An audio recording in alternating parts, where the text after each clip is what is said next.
Bismillahirrahmanirrahim. Welcome to the first day of this revision session CAF2 text practices.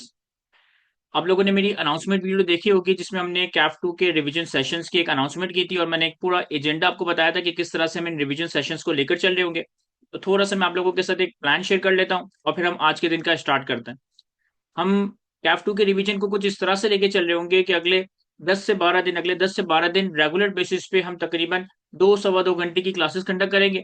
और daily का target हमारा ये होगा कि हम जितने भी चैप्टर्स हमारे स्टडी टेक्स्ट में हैं, जिसमें इनकम टैक्स के 5 हेड्स ऑफ इनकम हो गए, लॉसेस हो गया, एग्जाम्पशन ऑफ इनकम हो गया, टैक्सेशन ऑफ ईओपी हो गया और फिर सेल्स टैक्स का एरिया हो गया, तो हम डेली बेसिस के ऊपर 1 से 1.25 घंटा या 1 से 1.5 घंटा उस चैप्टर को क्विकली समराइज कर रहे होंगे। उस चैप्टर के जो की एरियाज है, जो एग्जामिनेबल एरियाज है, उनको समराइज कर रहे होंगे, उनको रिवाइज कर रहे होंगे।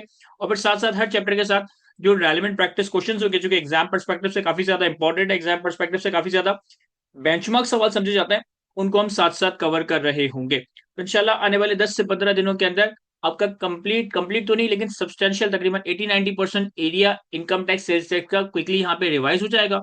डेली बेसिस पे हमारी समझ लेंगे 2 सवा 2 घंटे की क्लास कंडक्ट हो रही होगी और उसके अलावा आपको आधा 1 घंटा या 1 घंटा जो है ना खुद से सेल्फ स्टडी करना है, खुद से जो हमने वर्कशॉप के अंदर या रिवीजन सेशन के अंदर कवर किया उसको रिवाइज करना है।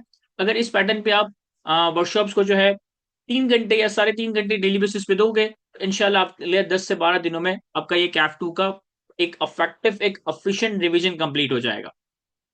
थोड़ा सा हम पैटर्न इस तरह से रखेंगे कि पहले मैं एक कॉन्सेप्ट को समराइज वे में कवर करूंगा, उससे पैटर्न एक प्रैक्टिस क्वेश्चन वगैरह कवर करवाऊंगा और साथ साथ मैं आप लोगों को जब कॉपी करने के लिए टाइम दूंगा या कोई चीज रीड करने के लिए टाइम दूंगा तो मीनवाइल आप लोगों के जो भी क्वेश्चंस हैं मैं उसको आंसर कर रहा।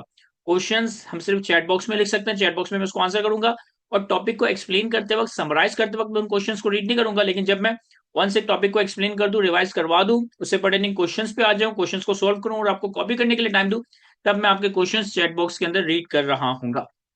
वेल, आज के दिन में हमारा जो सब आज के इस रिवीजन सेशन के अंदर जो हमारे एजेंडा में सबसे पहला एरिया है, जो सबसे पहला चैप्टर है, वो है हमारे पास basic concepts, that is introduction and key concepts of income tax. Introduction and key concepts of income tax के अंदर वैसे तो हमने बहुत सारी चीजें कवर की है, लेकिन एक एग्जाम पर्सपेक्टिव से बात करें तो एग्जाम पर्सपेक्टिव से इस चैप्टर के अंदर, इस बेसिक चैप्टर के अंदर कुछ 4-5 टॉपिक्स हैं जो कि एग्जामिनर रेगुलरली पूछता है या जो टॉपिक्स एग्जामिनर पूछ सकता है। फॉर एग्जाम्पल कि हमने बेसिक कॉन्सेप्ट्स के अंदर, इंट्रोडक्शन इनकी कॉन्सेप्ट्स के अंदर चार्जिंग सेक्शन का जिक्र किया था और चार्जिंग सेक्शन में से 4 इंपॉर्टेंट टर्म्स कवर की थी। टैक्स की डेफिनेशन, इनकम की डेफिनेशन, पर्संस का कॉन्सेप्ट और टैक्स ईयर का कॉन्सेप्ट। तो आपका एग्जामिनर पर्संस के ऊपर जनरली सवाल पूछ रहा होता है, आपका एग्जामिनर टैक्स ईयर के ऊपर जनरली सवाल पूछ रहा होता है। थ्योरेटिकल पार्ट में अगर जाए तो वो टैक्स और इनकम टैक्स की डेफिनेशन भी पूछ सकता है। और इसी तरह से इस चैप्टर में आगे जाकर एक कॉन्सेप्ट है रेजिडेंशियल स्टेटस का, कि किस सिनेरियो में या किस क्राइटेरिया की बेसिस के ऊपर इंडिविजुअल एओपी या कंपनी रेजिडेंट डिक्लेयर होते हैं, रेजिडेंशियल स्टेटस का क्राइटेरिया। तो चैप्टर 1 के अंदर इंट्रोडक्शन इनकी कॉन्सेप्ट के अंदर हमारे पास कुछ ये 4-5 चीजें हैं जो कि बड़ी इंपॉर्टेंट है, जो कि एग्जामिनर रेगुलरली पूछ रहा होता है। नंबर 1, इनकम और टैक्स की डेफिनेशन जो कि आपको रूट लर्न करनी चाहिए। नंबर 2, पर्संस का कॉन्सेप्ट जिसमें हम एओपी की डेफिनेशन देखते हैं, कंपनी की डेफिनेशन देखते हैं, पब्लिक कंपनी, प्राइवेट कंपनी की डेफिनेशन देखते हैं, स्मॉल कंपनी और स्मॉल एंड मीडियम इंटरप्राइजेस की डेफिनेशन देखते हैं। नंबर 3, टैक्स ईयर का कॉन्सेप्ट। टैक्स ईयर में हमारे पास 3 तरह के टैक्स ईयर्स होते हैं, normal tax year, transitional tax year और स्पेशल टैक्स ईयर। फिर टैक्स ईयर को चेंज करने का एक प्रोसीजर है। फिर अगर एक person during the tax year Pakistan छोड़कर चला जाए तो इसका क्या कॉन्सेप्ट है, ये हमने कवर किया था। फिर एक और टॉपिक है इस चैप्टर के अंदर, दैट इज रेजिडेंशियल स्टेटस। तो ये सारे टॉपिक्स हम क्विकली रिवाइज भी करेंगे, क्विकली समराइज भी करेंगे और इनसे पर्टेनिंग जो हमारे पास बेंचमार्क क्वेश्चंस होंगे, इनसे पर्टेनिंग जो हमारे पास की क्वेश्चंस होंगे, वो सारे मैं आप लोगों को यहाँ पे सॉल्व करवा रहा हूँ। किसी ने सवाल पूछा कि सर आप ये नोट्स वगैरह शेयर कर रहे होंगे, ऑब्वियसली बिल्कुल मैं आपके साथ नोट्स वगैरह शेयर कर रहा हूँ। मैं अपनी स्टडी ड्राइव का लिंक आपके साथ शेयर कर दूंगा जहाँ पे मेरा सारा स्टडी मटेरियल आ रहा है। वहीं पे आपको वर्कशॉप के नाम से फोल्डर मिल जाएगा, वहीं पे आपको ये स्लाइड भी मिल जाएंगी, वहीं पे आपको ये प्रैक्टिस क्वेश्चन जो हमने एक जगह कंपाइल किए वो भी मिल जाएंगे और जो भी हमारी क्लास की नोटिंग्स वगैरह होंगी वो भी आपको वहीं पे मिल रही होगी। आफ्टर दिस सेशन मैं उस स्टडी ड्राइव का लिंक आप लोगों के साथ ग्रुप के ऊपर शेयर कर दूंगा। चलिए जी, without wasting any further time हमने अपने चार्जिंग सेशन से स्टार्ट लेते हैं। हम इनकम टैक्स का स्टार्ट ही लेते हैं जनरली चार्जिंग सेक्शन से। रीजन बीइंग कि ये वो सेक्शन है जो कि इनकम टैक्स ऑर्डिनेंस को ये पावर देता है कि वो डिफरेंट तरह की इनकम के ऊपर टैक्स चार्ज कर सके, डिफरेंट तरह की इनकम के ऊपर टैक्स इंपोज करे। यानी कि ये सेक्शन पूरे इनकम टैक्स ऑर्डिनेंस में रूह का मकाम रखता है। ये सेक्शन पूरे इनकम टैक्स ऑर्डिनेंस में दिल का मकाम रखता है, क्योंकि यही वो सेक्शन है जो कि पूरे इनकम टैक्स ऑर्डिनेंस के मल्टीपल सेक्शंस को ये अथॉरिटी देता है, ये पावर्स देता है कि वो लोगों की डिफरेंट तरह की इनकम्स के ऊपर टैक्स चार्ज कर सके। चार्जिंग सेक्शन की बड़ी सिंपल सी वर्डिंग है। चार्जिंग सेक्शन की बड़ी सिंपल सी वर्डिंग्स है। Tax shall be imposed on every person having income for the year. Tax shall be imposed on every person having income for the year. यानी कि हर person की हर साल income के ऊपर टैक्स चार्ज किया जाएगा। हर पर्सन की इनकम के ऊपर हर साल टैक्स इम्पोज किया जाएगा। अब बजाहिर तो ये बड़ा सिंपल सा सेक्शन है, बजाहिर तो ये बड़ा आसान सा सेक्शन है, लेकिन इस सेक्शन का अगर हम पोस्टमार्टम करें तो यहां से हमारे पास चार इंपॉर्टेंट टर्म्स निकल कर आती हैं। यहां से हमारे पास चार इंपॉर्टेंट टर्म्स निकल कर आती है। Number one, what is tax? Tax क्या होता है? Number two, what is income? Income की क्या डेफिनेशन है? Number three, what is person? Income tax law में पर्सन किसको कहा जाता है? And number four, year. Tax law में ईयर या टैक्स ईयर क्या क्या कॉन्सेप्ट है? तो इन चार टर्म्स को हम थोड़ी देर में कवर करना स्टार्ट करेंगे। सबसे पहले अगर मैं टैक्स की बात करूं, सबसे पहले अगर मैं इनकम की बात करूं, तो टैक्स और इनकम की डेफिनेशन में समझने के लिए कोई ऐसी रॉकेट साइंस कॉन्सेप्चुअल चीज नहीं है, और इस डेफिनेशन में वो बहुत तो बहुत आपका एग्जामिनर सिर्फ आपसे डेफिनेशन रिप्रोड्यूस करने के लिए दे सकता है, आपसे कॉपी पेस्ट करने के लिए दे सकता है। तो आई रिकमेंड कि आप इनकम और टैक्स की डेफिनेशन को जरूर मेमोरलाइज कर लीजिएगा। सबसे पहले अगर हम टैक्स की डेफिनेशन देखें तो टैक्स का मतलब है कि tax means any tax imposed under chapter 2, that is charge of tax, and includes any penalty, fee or other charge or any sum or amount leviable or payable under the Income Tax Ordinance 2001। Tax की definition एक hybrid definition है जो कि mean से start हो रही है और आगे जाकर इंक्लूड्स का लफ्ज भी शामिल कर रही है। सबसे पहले कहता है कि इनकम टैक्स ऑर्डिनेंस के चैप्टर 2 के तहत जो टैक्स इंपोज किया गया chapter 2 of the income tax ordinance के तहत, वो तो टैक्स है ही। और इनकम टैक्स ऑर्डिनेंस की अम्ब्रेला में, इनकम टैक्स ऑर्डिनेंस की अथॉरिटी से जो भी पेनल्टी, फी, अदर चार्ज या कोई सम या अमाउंट लेवेबल है या पेबल है, इन सारी चीजों को टैक्स का नाम दिया जाएगा। यानी कि chapter 2 of income tax ordinance के तहत जो टैक्स इंपोज किया गया ये तो टैक्स है ही। इसके अलावा पूरे इनकम टैक्स ऑर्डिनेंस के तहत जितनी भी पेनल्टीज चार्ज की गई, जितने भी डिफॉल्ट सरचार्ज चार्ज किए गए, जितने भी एक्स्ट्रा अमाउंट चार्ज किए गए, इन सबको टैक्स कंसिडर किया जा रहा होगा। देन अगली डेफिनेशन है हमारे पास इनकम की। इनकम की डेफिनेशन एक इंक्लूसिव डेफिनेशन है। Income includes. इंक्लूसिव डेफिनेशन का मतलब होता है कि जब हम इनकम के लफ्ज को समझेंगे, इनकम के लफ्ज को अप्लाई करेंगे, तो हम अपनी कॉमन डिक्शनरी मीनिंग्स को भी अडॉप्ट करेंगे। हम रियल लाइफ में हम कॉमन डिक्शनरी टर्म में इनकम किसको कहते हैं वो भी इनकम होगी। और लॉ मेकर ने चार चीजों को स्पेसिफिकली इनकम की डेफिनेशन के अंदर इंक्लूड किया है। Number one, any amount chargeable to tax under the income tax ordinance, any amount subject to collection or deduction of tax under the provision of ordinance, any amount treated as income under the provision of income tax ordinance, and any loss of income, any loss of income। कहता है income tax ordinance के तहत जिस जिस amount पे tax charge किया गया, income tax ordinance के तहत जिस जिस अमाउंट पे टैक्स चार्ज किया गया, ये इनकम है। इनकम टैक्स ऑर्डिनेंस के तहत जिस जिस अमाउंट के ऊपर टैक्स कलेक्ट या डिडक्ट करवाया गया, ये भी इनकम है। इनकम टैक्स ऑर्डिनेंस के तहत जिस अमाउंट को इनकम अज्यूम करवाया गया, जिस अमाउंट को इनकम ट्रीट करवाया गया, वो भी इनकम है। और अगर आपने कोई इनकम लूज कर दी, अगर आपने कोई इनकम लूज कर दी, इसकी एग्जांपल ये हो सकती है कि हम इनकम फ्रॉम प्रॉपर्टी में पढ़ते हैं कि अगर आप अपनी कोई प्रॉपर्टी फेयर मार्केट रेंट से कम अब रेंट पे दे दो। मेरे पास एक प्रॉपर्टी है जिसका फेयर मार्केट रेंट है 2 लाख रुपए, और मैं वो प्रॉपर्टी आपको 1.5 लाख रुपए में किराए पे दे देता हूँ। तो ये जो 50,000 रुपए मैंने लॉस किए ना, ये जो 50,000 रुपए मैंने आपसे नहीं कमाए, लॉ मेकर इस लॉस ऑफ इनकम को भी टैक्स कंसिडर करेगा। लॉ मेकर इस लॉस ऑफ इनकम को भी आपकी इनकम कंसिडर करेगा। अगर मेरे पास एक प्रॉपर्टी है जिसका फेयर मार्केट रेंट 2 लाख है और मैं आपको वो 1.5 लाख में रेंट पे दे देता हूँ, तो मैंने आपसे एक्चुअली 1.5 लाख रुपए रिसीव किए, 50,000 रुपए मैंने अपनी इनकम लूज कर दी, तो लॉ मेकर के लिए 50,000 भी इनकम होगा। और इनकम फ्रॉम प्रॉपर्टी के हेड में हम हायर ऑफ एक्चुअल रेंट और फेयर मार्केट रेंट जब टैक्स करवाएंगे, तो 2 लाख रुपए का पूरा फेयर मार्केट रेंट टैक्स हो रहा होगा। तो वो अमाउंट जिसके ऊपर इनकम टैक्स ऑर्डिनेंस के तहत टैक्स चार्ज हुआ, वो अमाउंट जिसपे इनकम टैक्स ऑर्डिनेंस के तहत टैक्स कलेक्ट या डिडक्ट हुआ, वो अमाउंट जो कि लॉ के तहत इनकम अज्यूम करवाई गई, ट्रीट करवाई गई, और अगर मैंने कोई अपॉर्चुनिटी कॉस्ट, कोई इनकम लॉस कर दी, वो भी मेरे लिए इनकम की डेफिनेशन का पार्ट कंसिडर किया जाएगा। इन दो डेफिनेशंस में कॉन्सेप्चुअली ऐसा कोई रॉकेट साइंस नहीं है, इनको लेकिन मेमोराइज कर लीजिएगा। अगला जो कॉन्सेप्ट है जो कि एग्जाम पर्सपेक्टिव से काफी इंपॉर्टेंट भी है, वो है पर्संस का।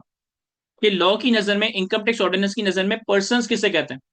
अब लॉ मेकर ने पर्संस को 7 कैटेगरी के पर्संस में बाइफरकेट किया। लॉ मेकर ये कहता है कि हमारी नजर में पर्संस ये 7 तरह के पर्संस होंगे। Number 1 individual, number 2 company, number 3 association of person, number 4 federal government, number 5 foreign government, number 6 political sub division of foreign government and number 7 public international organisation. Law maker की नजर में पर्सन 7 तरह के होंगे। Individual, AOP, company, federal government, foreign government, political sub division of foreign government and public international organisation. CAF level के ऊपर आपके लिए इंडिविजुअल और ईओपी की टैक्सेशन रेलेवेंट है। कैफ लेवल के ऊपर आपसे जो कंप्यूटेशन का जनरली सवाल पूछा जाएगा वो या तो इंडिविजुअल की टैक्सेशन का होगा या वो ईओपी की टैक्सेशन का होगा। कंपनी के टैक्सेशन का सवाल आपके कैफ लेवल के करिकुलम का पार्ट नहीं है। ये जब आप इंशाल्लाह सीए फाइनल में पहुंच जाएंगे, सीफैप पर आएंगे, तो वहां पर एडवांस टैक्सेशन में आप कंपनी की टैक्सेशन को सीख रहे होंगे। कैफ लेवल पे हमने इंडिविजुअल और यूपी की टैक्सेशन पे फोकस करना है, और जब हम इंशाल्लाह बड़े हो जाएंगे, सीए फाइनल में आ जाएंगे, तो हम कंपनी की टैक्सेशन को देख रहे होंगे। तो ये 7 तरह के पर्सन है हमारे पास। अच्छा, 7 तरह के पर्सन में से भी जो हमारे पास इंडिविजुअल है ना, इंडिविजुअल को हम 2 कैटेगरीज में बाइफरकेट कर सकते हैं। एक को हम कहते हैं सैलरीड इंडिविजुअल, एक को हम कहते हैं सैलरीड इंडिविजुअल, और दूसरे को हम कहेंगे नॉन सैलरीड इंडिविजुअल। सर दोनों की आइडेंटिफिकेशन कैसे होगी, दोनों में फर्क क्या होगा। अगर एक इंडिविजुअल की सैलरी, अगर एक इंडिविजुअल की सैलरी इसके टैक्सेबल इनकम के 75% से ज्यादा है, अगर एक इंडिविजुअल की सैलरी इसके टैक्सेबल इनकम के 75% से ज्यादा है, 75% नहीं, 75% से ज्यादा, अगर एक इंडिविजुअल की सैलरी उसकी टैक्सेबल इनकम के 75% से ज्यादा हो, इसे हम सैलरीड इंडिविजुअल कह रहे होंगे। और अगर एक इंडिविजुअल की सैलरी इसकी टैक्सेबल इनकम के 75% या 75% से कम हो, 75% एग्जैक्ट या 75% से कम हो, तो ये लॉ की नजर में नॉन सैलरीड इंडिविजुअल कहलाया जाएगा। जब भी आप एक इंडिविजुअल की टैक्सेशन करोगे, जब भी आप एक इंडिविजुअल की टैक्स लायबिलिटी कंप्यूट करोगे, तो आपने उस इंडिविजुअल का स्टेटस देखना होगा कि वो सैलरीड इंडिविजुअल है या नॉन सैलरीड इंडिविजुअल है। कैसे चेक करेंगे, सैलरी को कंपेयर करेंगे टैक्सेबल इनकम के 75% से। अगर सैलरी टैक्सेबल इनकम के 75% से ज्यादा है तो ये सैलरीड इंडिविजुअल है, और अगर सैलरी टैक्सेबल इनकम के 75% से कम है तो ये नॉन सैलरीड इंडिविजुअल बन रहा होगा। सर क्या जरूरत पेश आ रही है कि इंडिविजुअल को सैलरीड और नॉन सैलरीड इंडिविजुअल में बाइफरकेट कर रहे हैं। ऐसा इसलिए जरूरी है कि जब आप टैक्स रेट देखोगे तो इनकम टैक्स लॉ में सैलरीड इंडिविजुअल के और नॉन सैलरीड इंडिविजुअल के टैक्स रेट सेपरेटली प्रोवाइडेड है। सैलरीड इंडिविजुअल के अलग रेट्स हैं, नॉन सैलरीड इंडिविजुअल के अलग रेट्स हैं। तो depending upon the individual as salaried और नॉन सैलरीड, हम अकॉर्डिंगली वो टैक्स रेट्स अप्लाई कर रहे होंगे।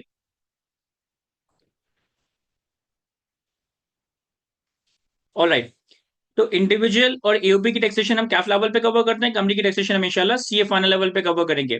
वैसे अगर एग्जामिनर थ्योरी में पूछ ले कि लॉ की नजर में पर्संस कितने होते हैं, तो हमें पता होना चाहिए कि लॉ की नजर में ये 7 तरह के पर्संस हैं। Individual, AOP, company, federal government, foreign government, political sub division of foreign government and public international organisation. फिर लॉ मेकर ने हमें ईयूपी की डेफिनेशन और कंपनी की डेफिनेशन प्रोवाइड कर रखी है, लेकिन मेरा नहीं ख्याल है कि ये कोई इतनी इंपॉर्टेंट डेफिनेशन है कि जिसको आप मेमोराइज करें या जिसको आप क्या कहते हैं बहुत ज्यादा डिटेल में समझें।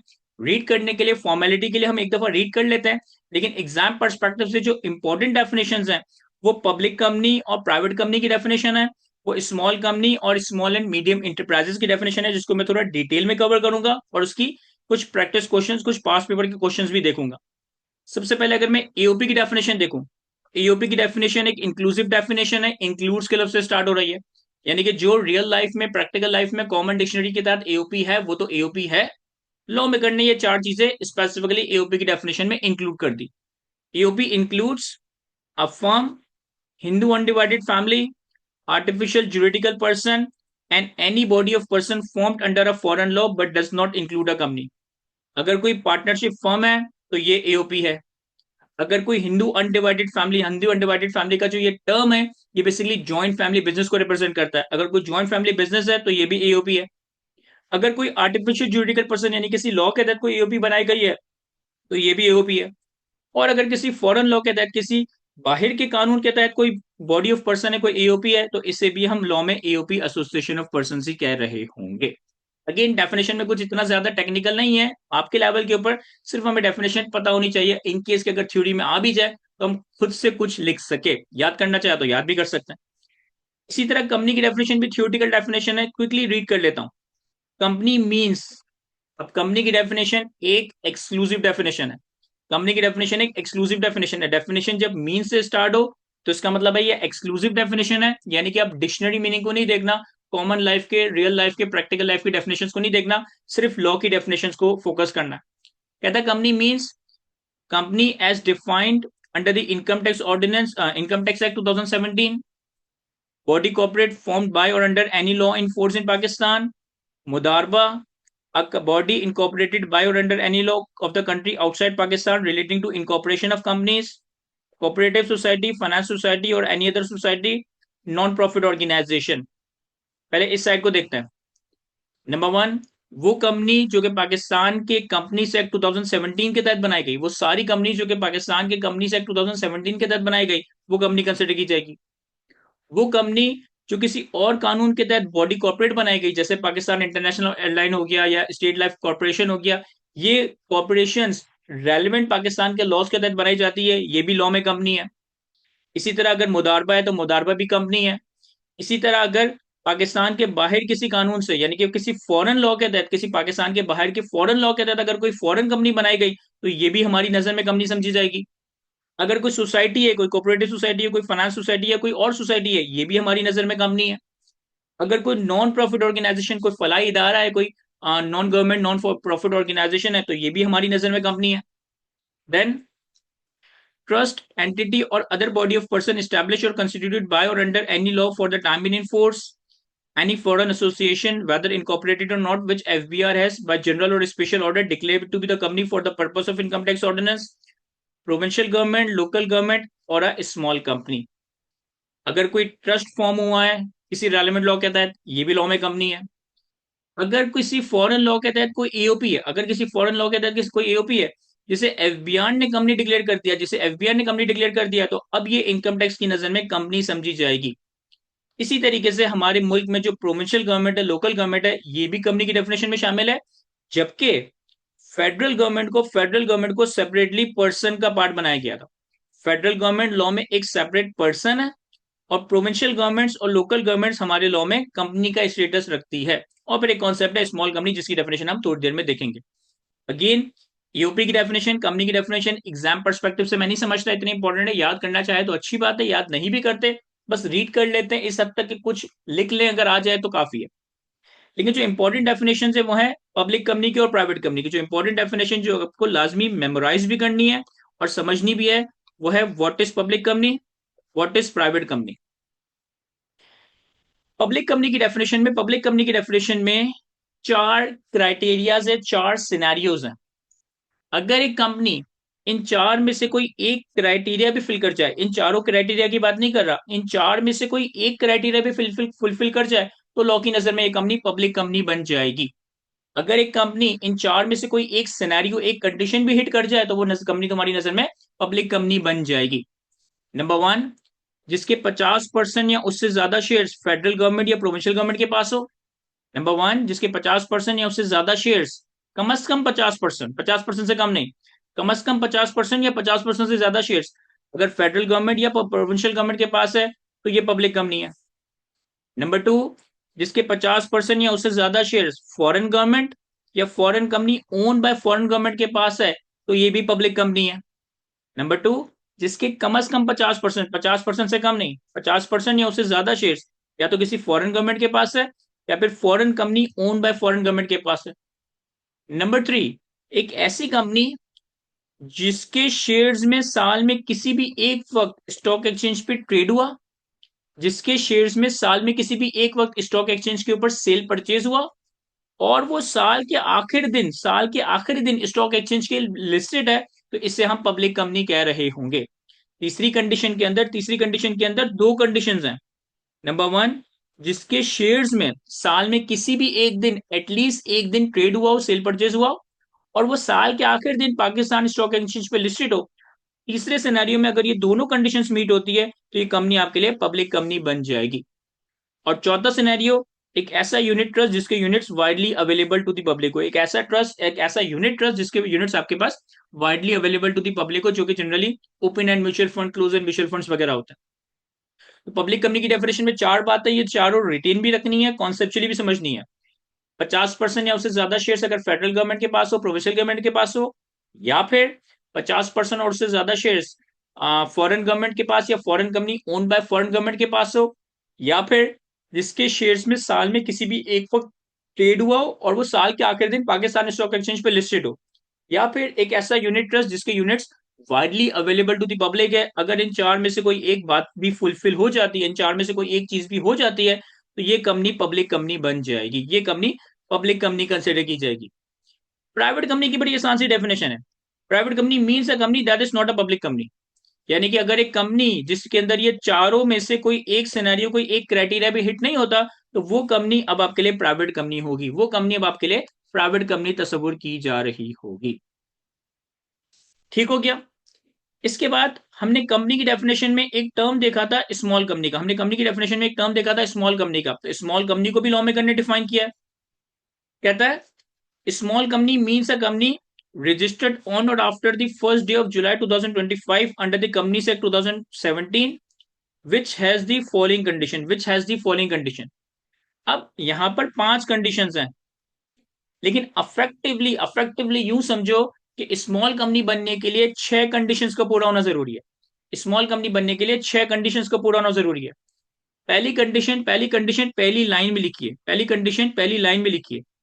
स्मॉल कंपनी एक ऐसी कंपनी होगी जो कि 1 जुलाई 2005 के बाद इनकॉर्पोरेट हुई होगी कंपनीज एक्ट 2017 के तहत। कंडीशन नंबर वन, वो कंपनी जो कि 1 जुलाई 2005 के बाद 2005 के बाद रजिस्टर्ड हुई होगी कंपनीज एक्ट 2017 के तहत, और प्लस ये मजीद पांच कंडीशंस, तो इन टोटलिटी छह कंडीशंस हो गई। नंबर वन, जिसका paid up capital plus undistributed reserves, यानी कि जिसकी total equity does not exceed 50 million, 50 million से कम हो, 5 करोड़ से कम हो। अगर एक कंपनी जो कि कंपनी से एक्ट 2017 के तहत 1 जुलाई 2005 के बाद बनी हो, जिसकी टोटल इक्विटी यानी कि पेड अप कैपिटल और रिजर्व्स 50 मिलियन से कम हो, 5 करोड़ से कम हो। Has employ not exceeding 250 at any time during the year, जिसके नंबर ऑफ एम्प्लॉय साल में किसी भी वक्त 250 से ज्यादा, 250 से ज्यादा ना रहे हो। Which has annual turnover not exceeding 250 million rupees, जिसका पूरे साल का टर्नओवर, पूरे साल का रेवेन्यू, पूरे साल की सेल्स 250 मिलियन यानी कि 25 करोड़ से ज्यादा ना रहा हो। Which is not formed by splitting up और reconstitution of the company already in existence, जो कि एक एग्जिस्टिंग कंपनी, एक जॉइंट कंपनी को तोड़कर ना बनाई गई हो। ऐसा नहीं हो सकता कि अगर आपके पास एक कंपनी है जिसके एम्प्लॉइज 250 से ज्यादा है, जिसका रेवेन्यू 250 से ज्यादा है, जिसके इक्विटी 250 मिलियन से ज्यादा है, आप उन कंपनी को दो या तीन हिस्सों में तोड़कर हर कंपनी को स्मॉल कंपनी डिक्लेयर कर दो, ऐसा नहीं हो सकता। यानी कि स्मॉल कंपनी बड़ी कंपनी को तोड़कर नहीं बनाई जा सकती। और पांचवी कंडीशन, जो कि स्मॉल एंड मीडियम इंटरप्राइज ना हो, जो कि स्मॉल एंड मीडियम इंटरप्राइज ना हो। स्मॉल एंड मीडियम इंटरप्राइज की डेफिनेशन हम थोड़ी देर में देखेंगे।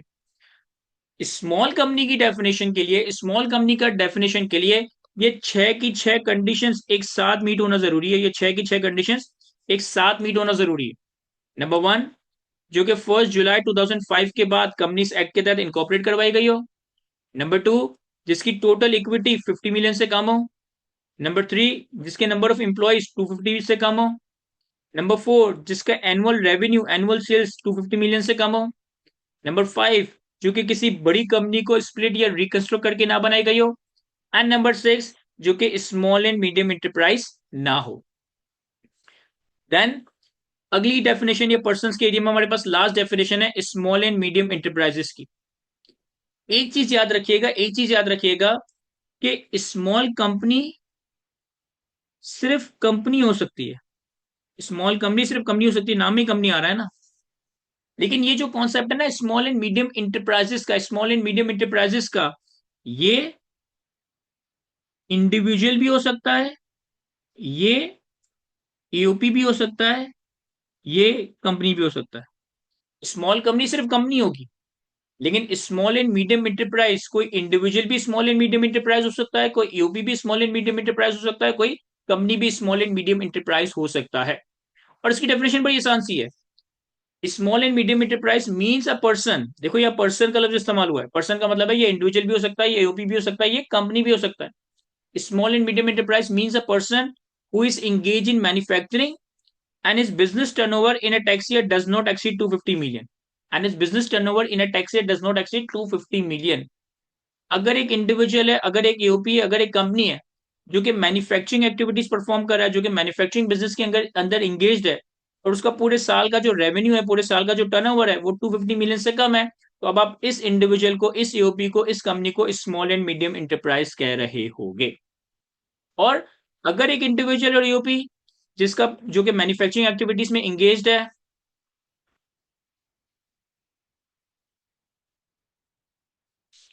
एक इंडिविजुअल और ईओपी जो कि मैन्युफैक्चरिंग एक्टिविटीज में एंगेज्ड है और इसका पूरे साल का रेवेन्यू, पूरे साल का टर्नओवर 250 मिलियन से कम है, ये स्मॉल एंड मीडियम एंटरप्राइज है। और अगर ये स्मॉल एंड मीडियम एंटरप्राइज है तो अब ये स्मॉल कंपनी नहीं हो सकता, क्योंकि स्मॉल कंपनी की डेफिनेशन में हमने देखा था विच is not a small and medium enterprise. एक चीज यहां पर लिखिए, एक चीज यहां पर लिखिए, इसमें ये लिखा है कि अगर एक किसी भी एक साल में, अगर किसी भी एक साल में स्मॉल एंड मीडियम इंटरप्राइज का annual revenue, annual turnover 250 million से क्रॉस कर गया, तो अब सब्सिक्वेंटली जिंदगी भर वो person small and medium enterprise नहीं बन सकता। अब सब्सिक्वेंटली जिंदगी भर वो person small and medium enterprise नहीं बन सकता। यानी फॉर एग्जाम्पल, मेरा हर साल जो रेवेन्यू है, मेरा हर साल जो टर्नओवर है 250 मिलियन से कम है, मैं स्मॉल एंड मीडियम इंटरप्राइज हूँ। किसी एक साल में आके मेरा रेवेन्यू 270 मिलियन हो गया, एक साल में आके मेरा रेवेन्यू 270 मिलियन हो गया, तो अब चूंकि मेरा रेवेन्यू 250 मिलियन से ज्यादा हो गया, अब मैं स्मॉल एंड मीडियम इंटरप्राइज नहीं हूं। अब अगले सालों में अगर मेरा रेवेन्यू 250 मिलियन से कम भी है, 220 है, 210 है, 150 है, अगले सालों में अगर मेरा रेवेन्यू, मेरा टर्नओवर 250 मिलियन से कम भी है, तो भी मैं स्मॉल कंपनी तस्वुर नहीं किया जाऊंगा, तो भी मैं स्मॉल कंपनी कंसिडर नहीं किया जा रहा हूंगा। किसी ने सवाल पूछा कि सर ये small company, public company, private company हो सकती है? The answer is yes, the answer is yes. ऐसा बिल्कुल हो सकता है कि आपके पास कंपनी या तो पब्लिक कंपनी होगी या प्राइवेट कंपनी होगी। फिर ये पब्लिक कंपनी स्मॉल कंपनी हो सकती है या अदर देन स्मॉल कंपनी हो सकती है। अब यहाँ पे मैंने अदर देन स्मॉल कंपनी क्यों लिखा, मैंने बिग कंपनी का लफ्ज क्यों इस्तेमाल नहीं किया? क्योंकि लॉ में बिग कंपनी का कोई कॉन्सेप्ट नहीं है। या तो कंपनी स्मॉल कंपनी बन सकती है या कंपनी स्मॉल कंपनी नहीं बन सकती। तो कंपनी अगर पब्लिक कंपनी है तो it can be small company, it can be other than small company. इसी तरह से अगर कंपनी प्राइवेट कंपनी है तो it can be small company, it can be other than small company. आप कैसे ये सारी चीज अप्लाई करोगे? पहले आप पब्लिक कंपनी, प्राइवेट कंपनी की डेफिनेशन देखकर कंक्लूड करोगे कि ये पब्लिक कंपनी है या प्राइवेट कंपनी है, और फिर आप स्मॉल कंपनी की डेफिनेशन को अप्लाई करते हुए ये देखोगे कि ये स्मॉल कंपनी है या अदर देन स्मॉल कंपनी बन रही है।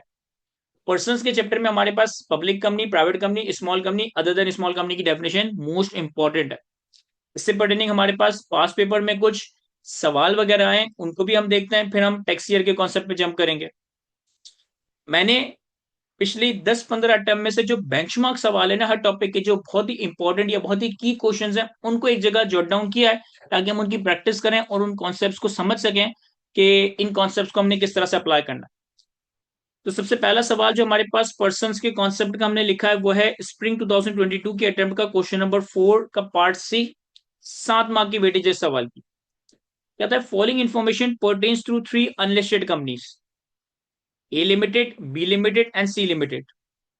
इन तीनों कंपनीज का हमें पेड अप कैपिटल बताया है, टोटल रिजर्व्स का नंबर बताया है, और एनुअल टर्नओवर का नंबर बताया है, और शेयर होल्डर्स की इंफॉर्मेशन दी है।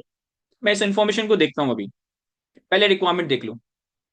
रिक्वायरमेंट में कहता है under the provision of income tax ordinance briefly discuss whether each of the above companies can be classified as small, public or private. Also state the additional information if any which may be required for determining the classification of these companies. कहता है income tax ordinance की रोशनी में ये बताओ, ये discuss करो कि ये जो 3 कंपनीज हैं ये स्मॉल, पब्लिक और प्राइवेट है या नहीं। क्या ये पब्लिक है, क्या ये प्राइवेट है, क्या ये स्मॉल है, क्या ये स्मॉल नहीं है। और ये भी बताओ कि क्या तुम्हें कोई और एडिशनल इन्फॉर्मेशन चाहिए ये कंक्लूड करने के लिए कि इसकी प्रॉपर क्लासिफिकेशन क्या होनी चाहिए। क्या तुम्हें कोई और एडिशनल इन्फॉर्मेशन रिक्वायर्ड है ये कंक्लूड करने के लिए कि इसकी क्लासिफिकेशन क्या होनी चाहिए। एक अच्छा सवाल है, एक बेहतरीन सवाल है।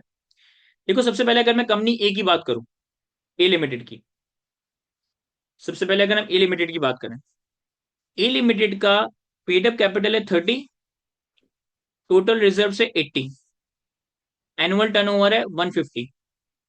यहां पर देखकर ही मैं आपको बता सकता हूं कि सर इसका पेड अप कैपिटल और टोटल रिजर्व्स कितना है। सर 80 और 30 योग्य 110, 80 और 30 योग्य 110। चूंकि इसकी इक्विटी 110 मिलियन है, यानी कि 50 मिलियन से ज्यादा है, यानी कि 50 मिलियन से ज्यादा है। इसका मतलब है कि ये तो कंक्लूड हो गया कि ये स्मॉल कंपनी नहीं हो सकता। ये तो कंक्लूड हो गया कि ये स्मॉल कंपनी नहीं हो सकता। क्यों नहीं हो सकता? क्योंकि स्मॉल कंपनी की डेफिनेशन में 5 कंडीशंस थी। एक कंडीशन ये थी कि आपका paid up capital plus undistributed reserve 50 million से ज्यादा ना हो। क्योंकि इसका पेड अप कैपिटल और रिजर्व 80 और 30 110 मिलियन है, यानी कि 50 मिलियन से ज्यादा है, तो ये स्मॉल कंपनी तो नहीं हो सकती। तो पहली क्लासिफिकेशन डन हो गई। देन टर्नओवर का नंबर दिया है, क्योंकि ये स्मॉल कंपनी है ही नहीं, इक्विटी का नंबर 50 मिलियन से ज्यादा है, अब टर्नओवर को देखने की जरूरत ही नहीं है। शेयर होल्डर में क्या कहता है? 60% shares are held by a foreign company, 60% shares are held by a foreign company. अब यहां इन्होंने आधी अधूरी बात की है। कहता है इसके 60% शेयर्स फॉरेन कंपनी के पास है। पब्लिक कंपनी की डेफिनेशन में चार क्राइटेरियाज में से, चार सिनेरियोज में से एक क्राइटेरिया ये था कि अगर कंपनी के 50% या उससे ज्यादा शेयर्स फॉरेन गवर्नमेंट के पास हो, या फिर foreign company own by foreign government के पास हो। अगर एक कंपनी के 50% या उससे ज्यादा शेयर्स फॉरेन गवर्नमेंट या foreign company own by foreign government के पास हो, तो फिर ये कंपनी पब्लिक कंपनी बन जाती है। यहां ये तो लिखा है कि 60% शेयर्स फॉरेन कंपनी के पास है, लेकिन ये नहीं बताया कि इस फॉरेन कंपनी को कौन ओन करता है। क्या इस फॉरेन कंपनी को कोई फॉरेन गवर्नमेंट ओन करती है या नहीं करती? तो अब यहाँ पे हम आंसर भी दोनों या इफ करके दे देंगे। हम आंसर क्या देंगे कि चूंकि इसकी इक्विटी का नंबर 110 मिलियन है, यानी कि 50 मिलियन से ज्यादा है, तो ये स्मॉल कंपनी तो नहीं हो सकता। देन इसके 60% शेयर एक फॉरेन कंपनी के पास है। अगर इस फॉरेन कंपनी को फॉरेन गवर्नमेंट ओन करती है, तो फिर ये पब्लिक कंपनी है। लेकिन अगर इस फॉरेन कंपनी को फॉरेन गवर्नमेंट ओन नहीं करती, तो फिर ये प्राइवेट कंपनी बन जाएगी, तो फिर ये प्राइवेट कंपनी बन जाएगी। समझ रहे मेरी बात? 60% शेयर तो फॉरेन कंपनी के पास है। अगर इस फॉरेन कंपनी को फॉरेन गवर्नमेंट ओन करती है, तो फिर ए लिमिटेड एक पब्लिक कंपनी है। लेकिन अगर इस फॉरेन कंपनी को फॉरेन गवर्नमेंट ओन नहीं करती, तो फिर ये ए लिमिटेड पब्लिक कंपनी नहीं होगी, ये ए लिमिटेड प्राइवेट कंपनी बन जाएगी। इसका आंसर रीड करता हूं। कहता है it is not a small company because it's paid up capital plus undistributed reserve exceeds 50 million. कह रहा है ये स्मॉल कंपनी तो नहीं हो सकता।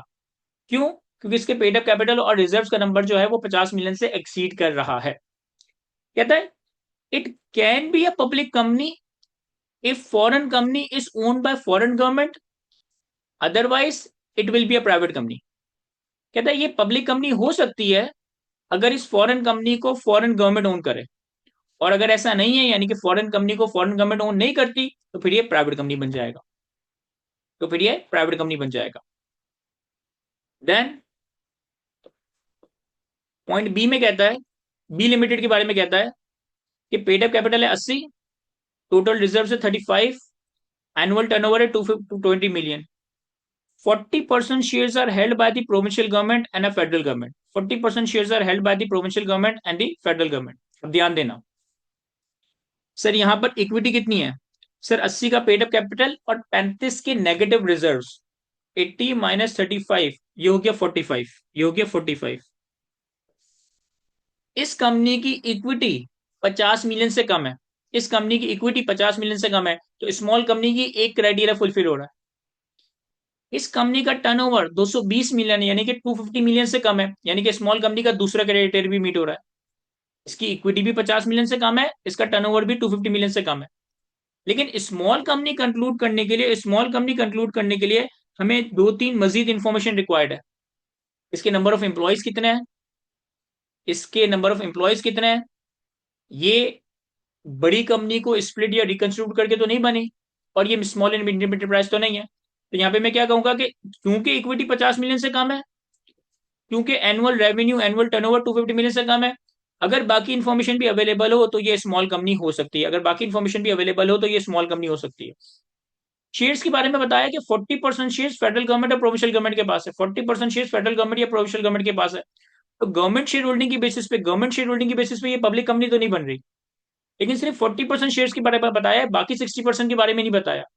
तो अगर बाकी 60% शेयर्स फॉरेन गवर्नमेंट या foreign company own by foreign government के पास हो तो ये पब्लिक कंपनी हो सकती है, अदरवाइज फेस पे तो ये कंपनी पब्लिक कंपनी बनती हुई नजर नहीं आ रही। फेस पे तो ये कंपनी पब्लिक कंपनी बनती हुई नजर नहीं आ रही। देखते हैं आईकेप ने क्या लिखा है।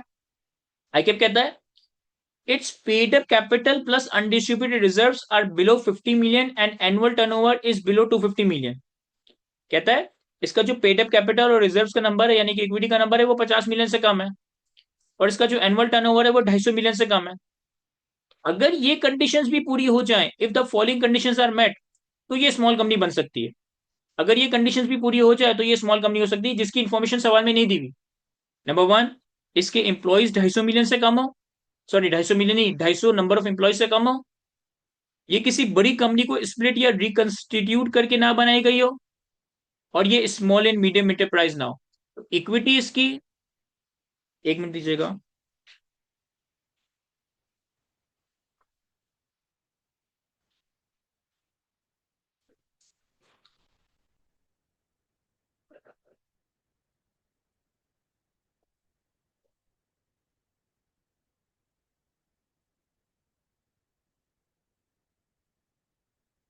जी, तो इक्विटी इसकी 50 मिलियन से कम है, टर्नओवर इसका 250 मिलियन से कम है। अगर ये तीन कंडीशन भी पूरी हो जाए कि इसके एम्प्लॉइज 250 से कम हो, ये किसी बिग कंपनी को स्प्लिट या रिकंस्टिट्यूट करके ना बनाई गई हो, और ये स्मॉल एंड मीडियम एंटरप्राइज ना हो, तो फिर ये स्मॉल कंपनी हो जाएगी।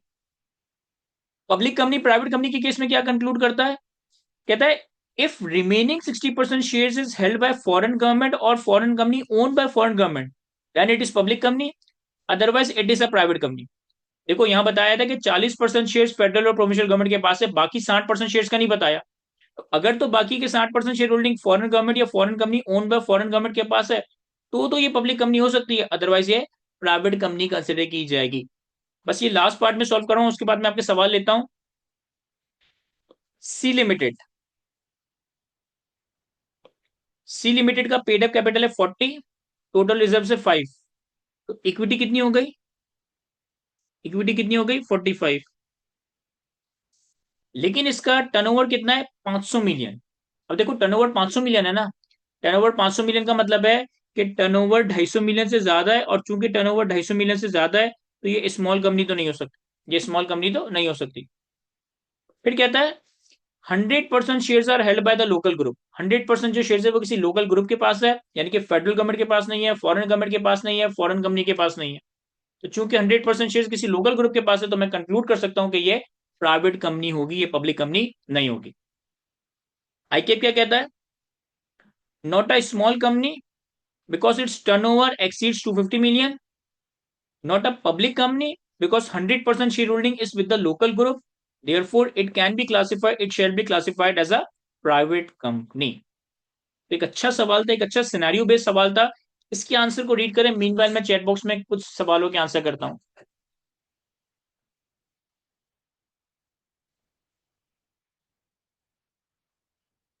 जवेरिया, अगर आप वर्कशॉप में या रिवीजन सेशन में साथ रहेंगे तो मैं आपको पास पेपर्स के सारे सवाल गो थ्रू करवाऊंगा, तो आपको आइडिया हो जाएगा कि इस टॉपिक के किस लेवल के या किस टाइप के क्वेश्चंस आते हैं। हारिस, ये बाकियों के पास प्रॉब्लम नहीं आ रही तो आई गेस कि आपके इंटरनेट का शायद कोई इशू हो। नहीं शाजिल अब्बास, अगर 50% शेयर्स फेडरल या प्रोविंशियल गवर्नमेंट के पास मिलाकर है तो ये पब्लिक कंपनी है, या फिर 50% शेयर्स फॉरेन गवर्नमेंट के पास या foreign company own by foreign government के पास मिलाकर है तो ये पब्लिक कंपनी है। अगर 30% शेयर्स फेडरल गवर्नमेंट के पास है, 25% शेयर्स फॉरेन गवर्नमेंट के पास है तो ये पब्लिक कंपनी नहीं होगी।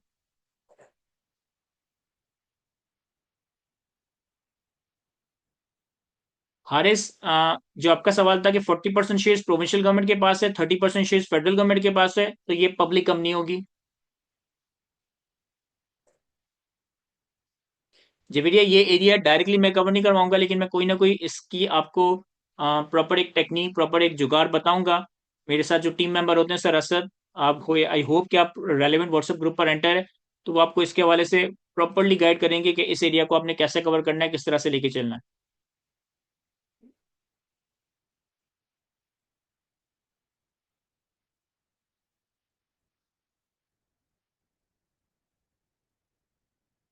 सबा, अगर एसएमई का टर्नओवर 270 मिलियन से बढ़ जाता है तो फिर वो एसएमई नहीं रहेगी, वो नॉर्मल पर्सन कहलाया जाएगा। अब अगर 270 मिलियन से रेवेन्यू बढ़ जाता है तो फिर ये स्मॉल एंड मीडियम एंटरप्राइज नहीं है, फिर ये एक नॉर्मल इंडिविजुअल होगा, नॉर्मल कंपनी होगी या नॉर्मल एओपी होगा। जी ओनली मैं ये सारे क्वेश्चन स्लाइड्स और जो नोटिंग्स हैं वो सब कुछ ग्रुप पे शेयर कर दूंगा। जेबीरिया जो लिस्टेड और अनलिस्टेड की क्लासिफिकेशन है वो टैक्स पर्सपेक्टिव से इतनी ज्यादा कोई रेलिवेंट नहीं है। जब आप कंपनीज लॉ का पेपर पढ़ेंगे तो वहां पे आप लिस्टेड अनलिस्टेड का क्राइटेरिया डिटेल में देखेंगे। हमारे लॉ में जब हम कैपिटल गेन के चैप्टर पढ़ाएंगे तो सिर्फ वहां पे एक बात रेलिवेंट है कि अगर लिस्टेड कंपनी का शेयर हो तो वो सिक्योरिटीज कंसिडर किया जाता है, अगर पब्लिक कंपनी का शेयर हो तो वो सिक्योरिटीज कंसिडर किया जाता है।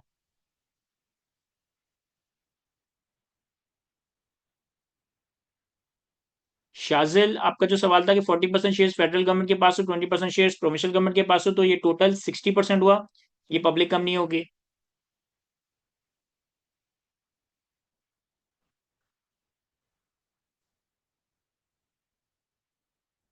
मलाइका, नेगेटिव रिजर्व का ये इंपैक्ट होता है कि आप दोनों को ऐड करके टोटल देखोगे। अगर आपके पास शेयर कैपिटल पॉजिटिव और रिजर्व नेगेटिव, आप दोनों को टोटल करके नेट देखोगे कि नेट अमाउंट 50 मिलियन से कम है या ज्यादा है।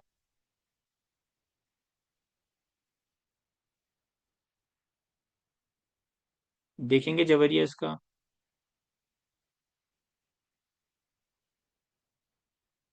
प्रोफेसर, इस वर्कशॉप को प्रॉपरली लेने के अलावा अगर आप 1 से 1.5 घंटा कवर करते हो तो जो एरिया मैं आपको कवर करवा रहा हूँ वो आपका कॉम्प्रिहेंसिवली रिवाइज हो जाएगा।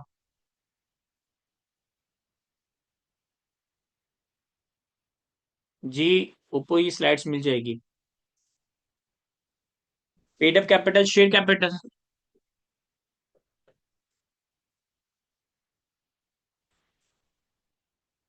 2 घंटे की क्लास में भी ब्रेक नहीं, ब्रेक नहीं मिलेगा।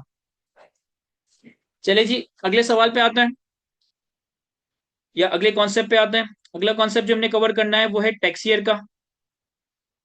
तो टैक्स ईयर के कॉन्सेप्ट को क्विकली कवर करते हैं। देखें, टैक्स ईयर की सबसे पहले हम बात करें तो हमारे लॉ मेकर ने टैक्स ईयर को 3 कैटेगरीज में बाइफरकेट किया है। हमारे लॉ मेकर ने टैक्स ईयर को 3 कैटेगरीज में बाइफरकेट किया है। या तो आपका tax year normal tax year होगा, या आपका tax year special tax year होगा, या आपका tax year transitional tax year होगा। सबसे पहले, एक पर्सन का टैक्स ईयर मतलब रिपोर्टिंग पीरियड। जिस तरह से आप फाइनेंशियल स्टेटमेंट्स बनाते हो तो फाइनेंशियल स्टेटमेंट्स के पीछे एक फाइनेंशियल ईयर चल रहा होता है ना, जो कि जनवरी से दिसंबर हो सकता है, जुलाई से जून हो सकता है, अक्टूबर से सितंबर हो सकता है। तो इसी तरीके से टैक्स लॉ में भी टैक्स ईयर का कॉन्सेप्ट है, जो कि या तो नॉर्मल टैक्स ईयर होगा, या स्पेशल टैक्स ईयर होगा, या ट्रांजिशनल टैक्स ईयर होगा। सबसे पहले अगर हम बात करें नॉर्मल टैक्स ईयर की, तो नॉर्मल टैक्स ईयर बहुत आसान है।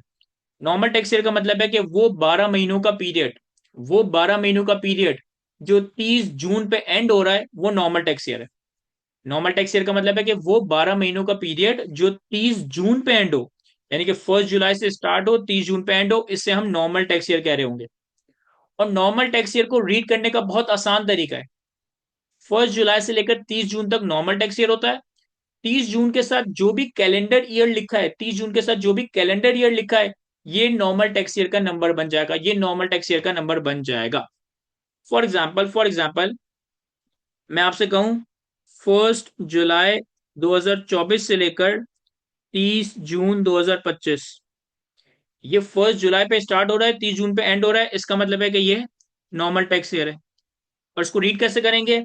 सर 30 जून के साथ 25 लिखा है ना, तो ये नॉर्मल टैक्स ईयर 2025 कहलाया जाएगा।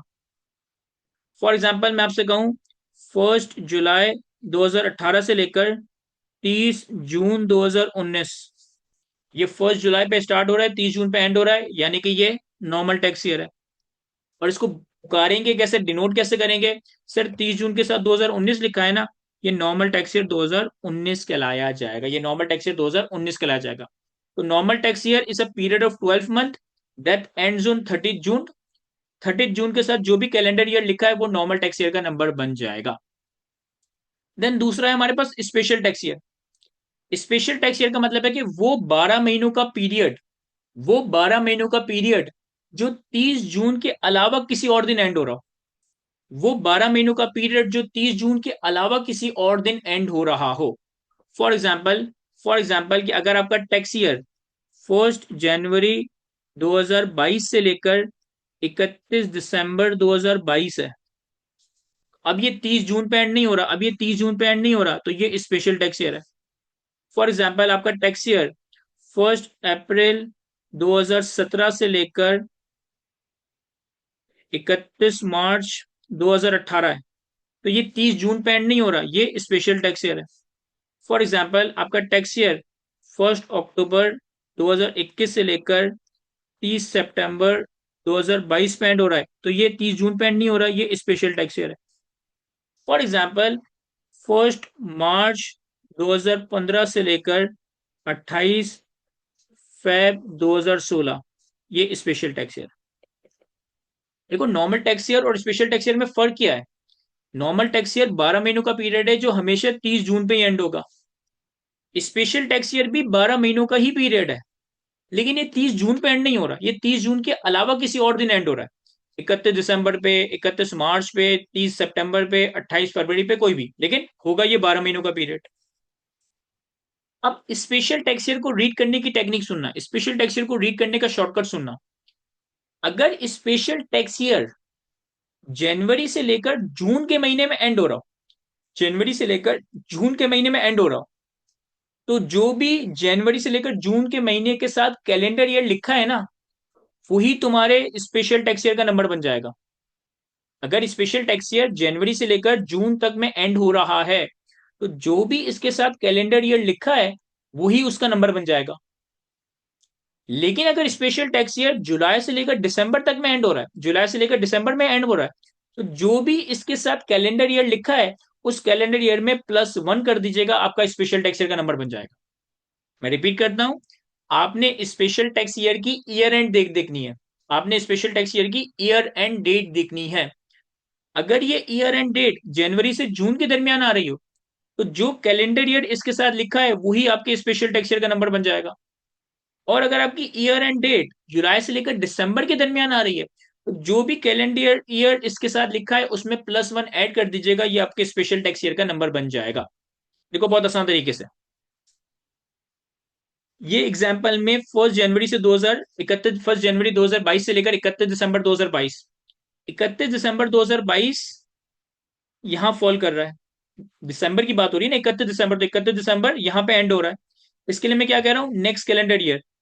तो इसको रीड कैसे करेंगे, ये बन जाएगा स्पेशल टैक्स ईयर 2023, क्योंकि दिसंबर के साथ 2022 लिखा था, हमने +1 कर दिया, ये स्पेशल टैक्स ईयर 2023 है। इसी तरीके से 1 अप्रैल 2017 से लेकर 31 मार्च 2018, 31 मार्च, 31 मार्च इसमें फॉल कर रहा है जनवरी टू जून से दरमियान। तो इसको रीड कैसे करेंगे, सेम कैलेंडर ईयर से, ये बन जाएगा स्पेशल टैक्स ईयर 2018। इसी तरीके से यह है 1 अक्टूबर 2021 से लेकर 30 सितंबर 2022, 30 सितंबर 2022 है ना, तो 30 सितंबर 2022 का मतलब है कि वो यहां फॉल कर रहा है। रीड कैसे करेंगे, नेक्स्ट कैलेंडर ईयर से, तो 30 सितंबर 2022 ये बन जाएगा स्पेशल टैक्स ईयर 2023। इसी तरीके से 1 मार्च 2015 से लेकर 28 फेब 2016, 28 फेब 2016 इसमें फॉल कर रहा है, इसको रीड कैसे करेंगे, सेम कैलेंडर ईयर से, ये बन जाएगा स्पेशल टैक्स ईयर 2016। क्लियर है। नॉर्मल टैक्स ईयर वो 12 महीनों का पीरियड जो 30 जून पे एंड हो, 30 जून के साथ जो कैलेंडर ईयर लिखा है वही नॉर्मल टैक्स ईयर का नंबर होगा। स्पेशल टैक्स ईयर का मतलब है वो 12 महीनों का पीरियड जो 30 जून के अलावा कभी और एंड हो। रीड कैसे करेंगे, अगर ईयर एंड जुलाई से दिसंबर के दरमियान आ रहा है, तो कैलेंडर ईयर में +1 कर देंगे। और अगर ईयर एंड जनवरी टू जून के दरमियान आ रहा है, तो जो भी ईयर एंड कैलेंडर ईयर है वही आपका स्पेशल टैक्स ईयर का नंबर बन जाएगा। देन तीसरा टैक्स ईयर है, तीसरा टैक्स ईयर है ट्रांजिशनल टैक्स ईयर। याद रखना ट्रांजिशनल टैक्स ईयर हमेशा 12 महीनों से कम ही होगा। ये कभी भी 12 महीने नहीं हो सकता, ये कभी भी 12 महीनों से ज्यादा नहीं हो सकता। ट्रांजिशनल टैक्स ईयर हमेशा 12 महीनों से कम होगा। नॉर्मल टैक्स ईयर हमेशा 12 महीने होंगे, स्पेशल टैक्स ईयर हमेशा 12 महीने होंगे, लेकिन ट्रांजिशनल टैक्स ईयर हमेशा 12 महीनों से कम ही होंगे। जब एक टैक्स पेयर अपना टैक्स ईयर चेंज करता है, जब एक टैक्स पेयर अपना टैक्स ईयर चेंज करता है, सर टैक्स ईयर कैसे चेंज होता है, इसका पूरा तरीकेकार है, मैं थोड़ी देर में इस पे आऊंगा। जब एक पर्सन अपना टैक्स ईयर चेंज करता है, अगर वो नॉर्मल से स्पेशल पे जा रहा हो, स्पेशल से नॉर्मल पे आ रहा हो, तो बीच में ना एक इंटरवीनिंग पीरियड आ जाता है, बीच में ना एक गैप क्रिएट हो जाता है। उस बीच के इंटरवीनिंग पीरियड को, इस बीच के गैप को हम ट्रांजिशनल टैक्स ईयर कहते हैं। उस बीच के इंटरवीनिंग पीरियड को, उस बीच के ईयर को हम ट्रांजिशनल टैक्स ईयर कहते हैं। और ट्रांजिशनल टैक्स ईयर को भी रीड करने की सेम वही जुगाड़ है जो हमने स्पेशल टैक्स ईयर में अप्लाई की थी। ट्रांजिशनल टैक्स ईयर को भी रीड करने की, डिनोट करने की सेम वही जुगाड़ है जो हमने स्पेशल टैक्स ईयर में अप्लाई की थी। सर एक एग्जांपल से समझाते हैं आपको। यहाँ देखो, फॉर एग्जांपल मेरा ईयर है मेरा ईयर है 1 जुलाई 2022 से लेकर 30 जून 2023। मेरा ईयर है 1 जुलाई 2022 से लेकर 30 जून 2023। ये मेरा कौन सा ईयर है? सर ये मेरा नॉर्मल टैक्स ईयर 2023 है। मैं चाहता हूं कि मैं अपना नॉर्मल टैक्स ईयर चेंज करके स्पेशल टैक्स ईयर पे चला जाऊं। मैं चाहता हूं कि मैं अपना नॉर्मल टैक्स ईयर चेंज करके स्पेशल टैक्स ईयर पे चला जाऊं। इसके लिए मैं कमिश्नर के पास जाऊंगा और एक प्रोसीजर फॉलो करूंगा जो मैं आपको थोड़ी देर में बताता हूं। लेट्स से कि कमिश्नर मुझे स्पेशल टैक्स ईयर ग्रांट कर देता है कैलेंडर ईयर। कमिश्नर मुझे कहता है कि अब से 1 जनवरी कमिश्नर मुझे कहता है अब से 1 जनवरी 24 से लेकर 31 दिसंबर 24 आपका स्पेशल टैक्स ईयर होगा। 1 जनवरी 24 से लेकर 31 दिसंबर 2024 आपका स्पेशल टैक्स ईयर होगा, और उसके बाद हर साल जनवरी से दिसंबर आपका स्पेशल टैक्स ईयर बनता जाएगा। तो सर ये जो कमिश्नर ने आपको स्पेशल टैक्स ईयर ग्रांट किया, ये कौन सा स्पेशल टैक्स ईयर है? सर ये स्पेशल टैक्स ईयर 2025 है। सर आपको कैसे पता? देखो 31 दिसंबर के साथ 24 लिखा है ना, 31 दिसंबर है यानी कि जुलाई टू दिसंबर के दरमियान है, मैंने इसमें +1 कर दिया। अब अगर मेरा ये नॉर्मल टैक्स ईयर था और मैं इस स्पेशल टैक्स ईयर पे चला गया, तो बीच में एक इंटरवीनिंग पीरियड आया, बीच में एक गैप आ गया। कब से कब तक का? सर 1 जुलाई 23 से लेकर 31 दिसंबर 23 तक का। 1 जुलाई 23 से लेकर 31 दिसंबर 23 तक का। देखो ये 12 महीने हैं, ये भी 12 महीने हैं, लेकिन ये <12 मंथ, सिर्फ 6 महीने। ट्रांजिशनल टैक्स ईयर हमेशा 12 महीनों से कम होगा। 6 महीने होगा, 2 महीने होगा, 8 महीने होगा, 10 महीने होगा, 11 महीने भी हो सकता है, लेकिन 12 महीने कभी नहीं होंगे। ये जो बीच में गैप आया है ना, इसको हम कहते हैं ट्रांजिशनल टैक्स ईयर। और इसको रीड करने का तरीका भी सेम वही है जो मैंने आपको स्पेशल टैक्स ईयर का बताया। इसकी ईयर एंड डेट देखो। ईयर एंड डेट क्या है? 31 दिसंबर 2023। 31 दिसंबर 2023 का मतलब है कि आप इसे नेक्स्ट कैलेंडर ईयर से रीड करेंगे, यानी कि ये बन जाएगा transitional tax year 2024। Transitional tax year 2024। तो 3 तरह के टैक्स ईयर, नॉर्मल, स्पेशल और ट्रांजिशनल। इस एरिया में इनकी डेफिनेशन सिर्फ याद कर लीजिएगा कि नॉर्मल टैक्स ईयर की डेफिनेशन क्या है, स्पेशल टैक्स ईयर की डेफिनेशन क्या है और ट्रांजिशनल टैक्स ईयर की डेफिनेशन क्या है, और उनको रीड किस तरह से करते हैं, यानी कि इस कॉन्सेप्ट में आप एटलीस्ट ये दो दो पॉइंट्स याद कर लें। इनकी एग्जांपल्स भले याद ना करें, एग्जांपल्स याद करने की जरूरत नहीं है, लेकिन एटलीस्ट ये दो दो पॉइंट्स याद कर लें। पहले पॉइंट में इनकी डेफिनेशन आ रही है, और दूसरे पॉइंट में इसको रीड करने का, इसको डिनोट करने का तरीकेकार आ रहा है। फिर इस एरिया में जो हमारे पास अगला इंपॉर्टेंट, बहुत ही इंपॉर्टेंट, ये आपने लाजमी याद करना है, वो है procedure for change of tax year. Procedure for change of tax year कि अगर एक टैक्स पेयर, अगर एक पर्सन अपना टैक्स ईयर चेंज करवाना चाहे तो वो कैसे चेंज करवाएगा। मैं इसका जो प्रोसीजर है, मैकेनिज्म है, आपको वर्बली बता रहा हूँ, मैं रीड नहीं कर रहा है कि एक लाइन, क्योंकि हमारे पास टाइम लिमिटेड है। देखिए सबसे पहले, अगर एक बंदा अपना टैक्स ईयर चेंज करवाना चाहता है, नॉर्मल से स्पेशल पे ले जाना चाहता है, स्पेशल से नॉर्मल पे ले जाना चाहता है, तो सबसे पहले उससे कमिश्नर को एक एप्लीकेशन इन राइटिंग देनी होगी।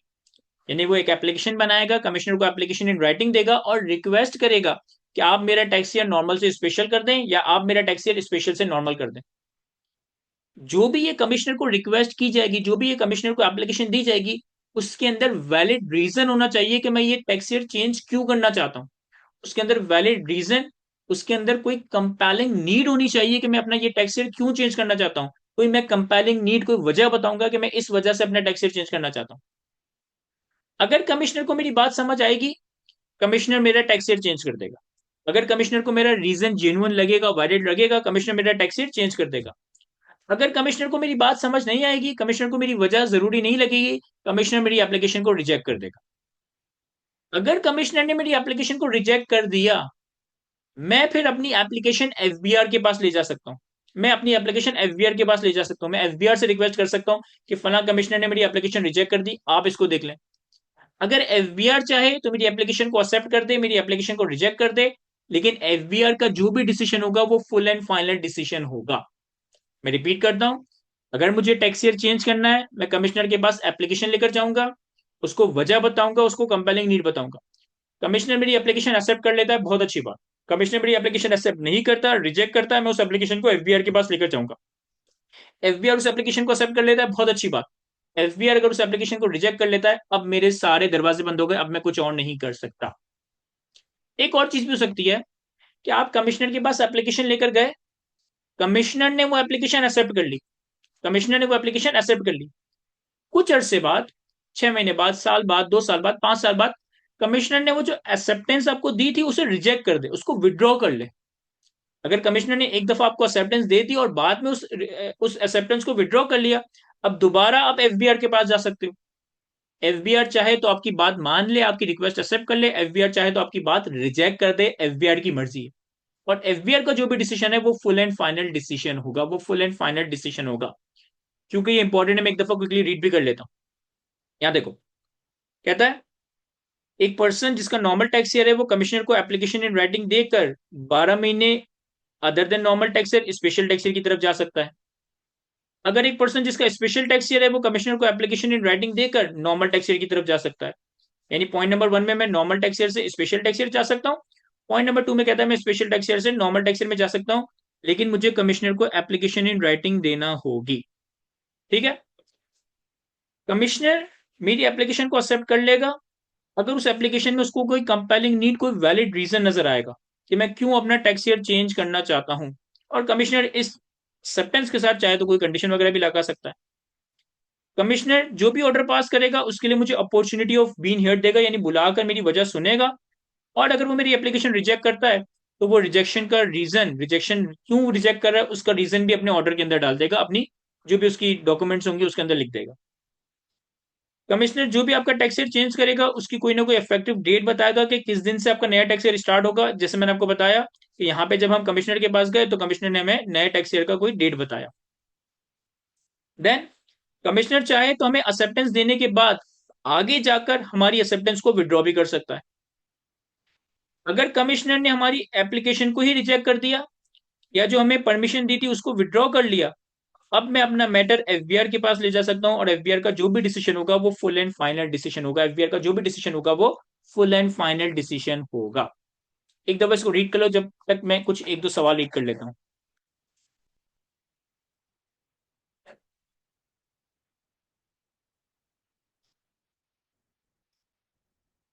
लयान, मेरे पास बहुत सारे सवाल है तो हो सकता है कि सवाल आपका स्किप हो गया हो। एमटीजे कंपेलिंग नीड, आपका बिजनेस साइकिल हो सकता है कि आपका कोई सीजनल बिजनेस है, या फॉर एग्जांपल आप किसी पेरेंट कंपनी की सब्सिडरी हो, पेरेंट कंपनी का कोई और ईयर चल रहा है और आपका कोई और ईयर चल रहा है तो आपको दोनों के फाइनेंशियल स्टेटमेंट्स अलग अलग बनाने पड़ रहे हैं। इस तरह के रीजन की वजह से कंपेलिंग नीड कहलाई जाती है। शाजिल अगर कमिश्नर रिप्लाई नहीं करता तो हम उसको फॉलो अप दे रहे होंगे। नहीं जवेरिया, डेफिनेशंस जो होती हैं वो कोशिश करें कि लीगल वर्डिंग्स में लिखें।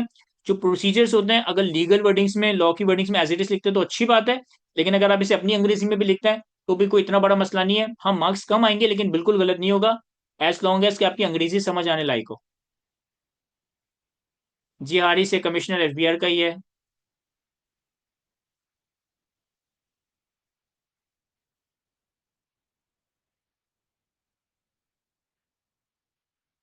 एस एन स्मॉल कंपनी और एसएमई दोनों का टर्नओवर 250 मिलियन से कम होना चाहिए, तो इसमें डिफरेंस ये है कि अगर एक पर्सन मैन्युफैक्चरिंग कर रहा है ना तो वो एसएमई होगा। अगर एक पर्सन सिर्फ मैन्युफैक्चरिंग कर रहा है तो ही वो एसएमई होगा, लेकिन अगर वो सर्विस प्रोवाइड कर रहा है या ट्रेडिंग बिजनेस में है तो फिर वो एसएमई नहीं हो सकता। और अगर एक पर्सन टर्नओवर उसका 250 मिलियन से कम है और मैन्युफैक्चरिंग कर रहा है तो ये एसएमई है, लेकिन टर्नओवर 250 मिलियन से कम हो और वो ट्रेडिंग बिजनेस में हो या सर्विसेज के बिजनेस में हो और बाकी कंडीशन फुलफिल हो रही हो तो फिर वो स्मॉल कंपनी बन सकता है। ये सारी चीजें तो मैं आंसर कर चुका हूँ कि अगर 30% फेडरल गवर्नमेंट के पास है, 20% पंजाब गवर्नमेंट के पास है तो ये पब्लिक कंपनी होगी। लायान, उसमें सिंपल सी बात ये थी कि अगर एक कंपनी के साल में किसी भी एक वक्त शेयर्स के अंदर सेल परचेज हुआ, यानी लोगों ने उसके शेयर सेल परचेज किए हो, और वो साल के आखिरी दिन स्टॉक एक्सचेंज पे लिस्टेड हो, अगर ये दोनों कंडीशंस मीट होती है, अगर ये दोनों कंडीशंस फुलफिल होती है, तो ये कंपनी भी पब्लिक कंपनी होगी।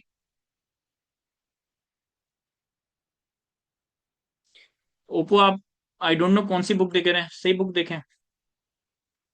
चले जी। किसी एक ने कहा कि सर अगर आप इसी के साथ साथ टैक्स रिटर्न की फाइलिंग डेट भी समझा दे तो अच्छा होगा। और बिल्कुल वैलिड सवाल है, मुझे इसके साथ साथ टैक्स रिटर्न फाइलिंग डेट भी मैं आपको बता देता हूँ। सिर्फ इस हिस्से पे फोकस करना, सिर्फ इस हिस्से पे फोकस करना। इंडिविजुअल और यूपी की केस में ईयर एंड के बाद, इंडिविजुअल और यूपी के केस में उनके टैक्स ईयर के बाद जो भी अगला 30 सितंबर आएगा ना, वो उनकी रिटर्न फाइलिंग डेट है। इंडिविजुअल और यूपी के केस में उनके टैक्स ईयर एंड के बाद जो भी अगला 30 सितंबर आएगा ना, वो उनकी ईयर एंड डेट है। इंडिविजुअल और यूपी का मामला तो बहुत सिंपल है। इंडिविजुअल और यूपी के टैक्स ईयर एंड के बाद जो भी अगला 30 सितंबर आएगा, वो उनकी रिटर्न फाइलिंग डेट है। कंपनी के केस में थोड़ी सी कॉम्प्लिकेशन है, लेकिन कोई मुश्किल बात नहीं है। अगर कंपनी का टैक्स ईयर 1 जनवरी से लेकर 30 जून के दरमियान एंड हो रहा है, अगर कंपनी का टैक्स ईयर 1 जनवरी से 30 जून के दरमियान एंड हो रहा है, तो जो भी अगला 31 दिसंबर आएगा, वो उनकी रिटर्न फाइलिंग डेट होगी। अगर कंपनी का टैक्स ईयर 1 जनवरी से 30 जून के दरमियान एंड हो रहा है, तो जो भी अगला 31 दिसंबर आएगा, वो उनकी ईयर एंड डेट होगी, सॉरी रिटर्न फाइलिंग डेट होगी। और अगर कंपनी का टैक्स ईयर 1 जुलाई से 31 दिसंबर के दरमियान एंड हो रहा है, तो जो भी अगला 30 सितंबर आएगा, वो उनकी रिटर्न फाइलिंग डेट होगी। मैं एग्जांपल से भी समझाऊंगा। अगर एक इंडिविजुअल और यूपी की केस में जो भी ईयर एंड के बाद 30 सितंबर आएगा, वो रिटर्न फाइल करने की डेट है। कंपनी के केस में आपने कंपनी का ईयर एंड देखना है। अगर कंपनी का ईयर एंड 1 जनवरी से लेकर 30 जून के दरमियान में कहीं फॉल कर रहा है, तो जो भी आने वाला 31 दिसंबर है, वो उनकी रिटर्न फाइलिंग डेट है। और अगर कंपनी का ईयर एंड 1 जुलाई से लेकर 31 दिसंबर के दरमियान एंड कर रहा है, तो जो भी आने वाला 30 सितंबर है, वो उनकी टैक्स रिटर्न फाइलिंग डेट होगी। सर एग्जाम्पल दें, यहाँ देखो।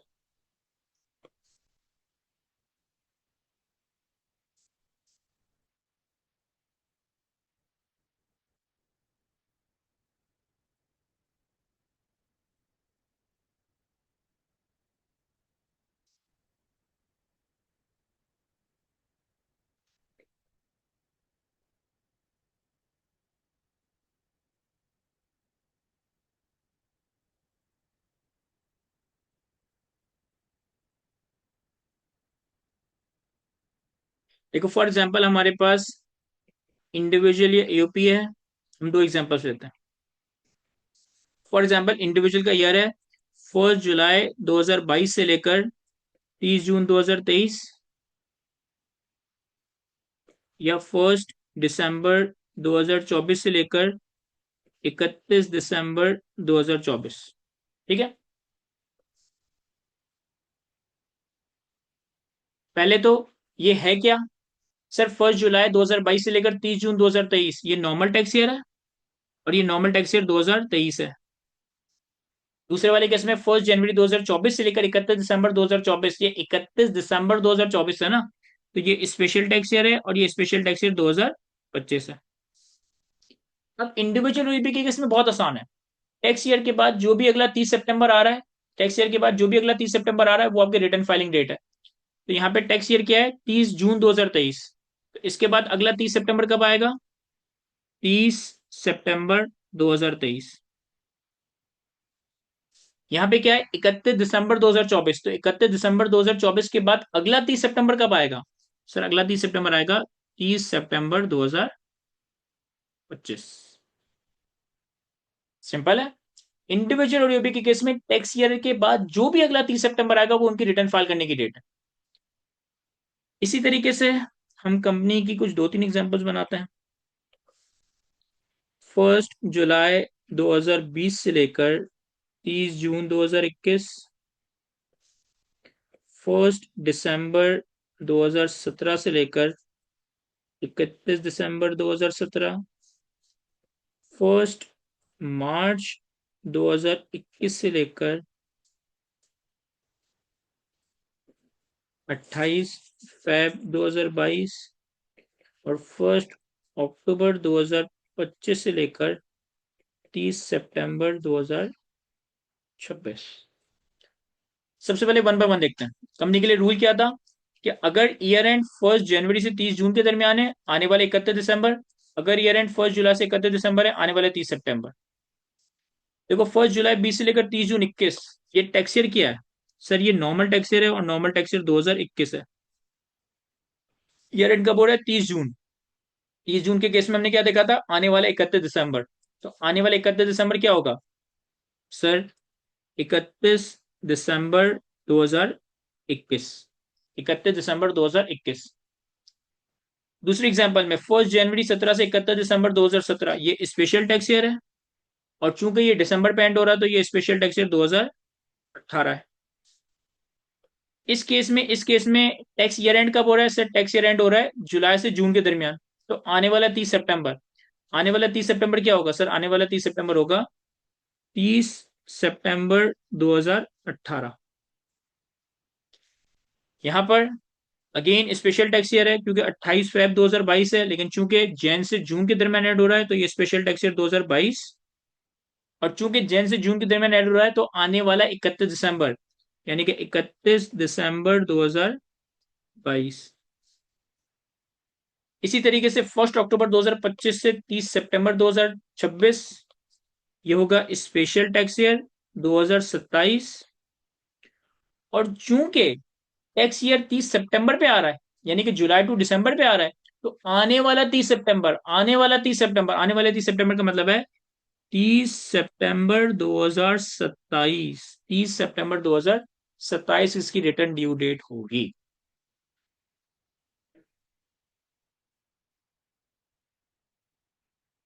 फरजान, अगर इंडिविजुअल और यूपी का ईयर एंड ही 30 सितंबर है तो फिर आने वाला 30 सितंबर उनकी रिटर्न डेट बन जाएगी। इसको कॉपी कर लो। मैं 1 मिनट में वापस आ रहा हूं, कहीं जाना नहीं, बस कॉपी करो, मैं 1 मिनट में आ रहा हूं।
अच्छा जी, एक ने सवाल पूछा कि सर कंपनी की 1 जुलाई से 30 जून की डेट 30 सितंबर में क्यों नहीं होगी। तो देखिए, टैक्स के अंदर या लॉ के अंदर ना क्यों नहीं होता, ये तो लॉ मेकर बनाने वाला जाने। और हमारा भी फिलहाल वो टाइम नहीं है कि हम लॉ मेकर को चैलेंज करें। लॉ मेकर में क्यों नहीं होता, लॉ मेकर में यूं होता है। तो जो है लॉ में वो है। इसके पीछे क्यों के लिए आपको पार्लियामेंट जाना पड़ेगा। पार्लियामेंट जाके पूछेंगे तो वो पूछेंगे, वो आपको कहेंगे कि भाई ये तो अंग्रेजों ने कानून बनाया था। फिर आपको यूके आना पड़ेगा, यूके के पार्लियामेंट में जाना पड़ेगा। उनसे आप पूछेंगे कि ऐसा क्यों, तो वो आपको कहेंगे यार ये तो हमसे पहले नहीं बनाया। तो लॉ में कोई क्यों की कोई चीज नहीं होती, बस यूं होता है।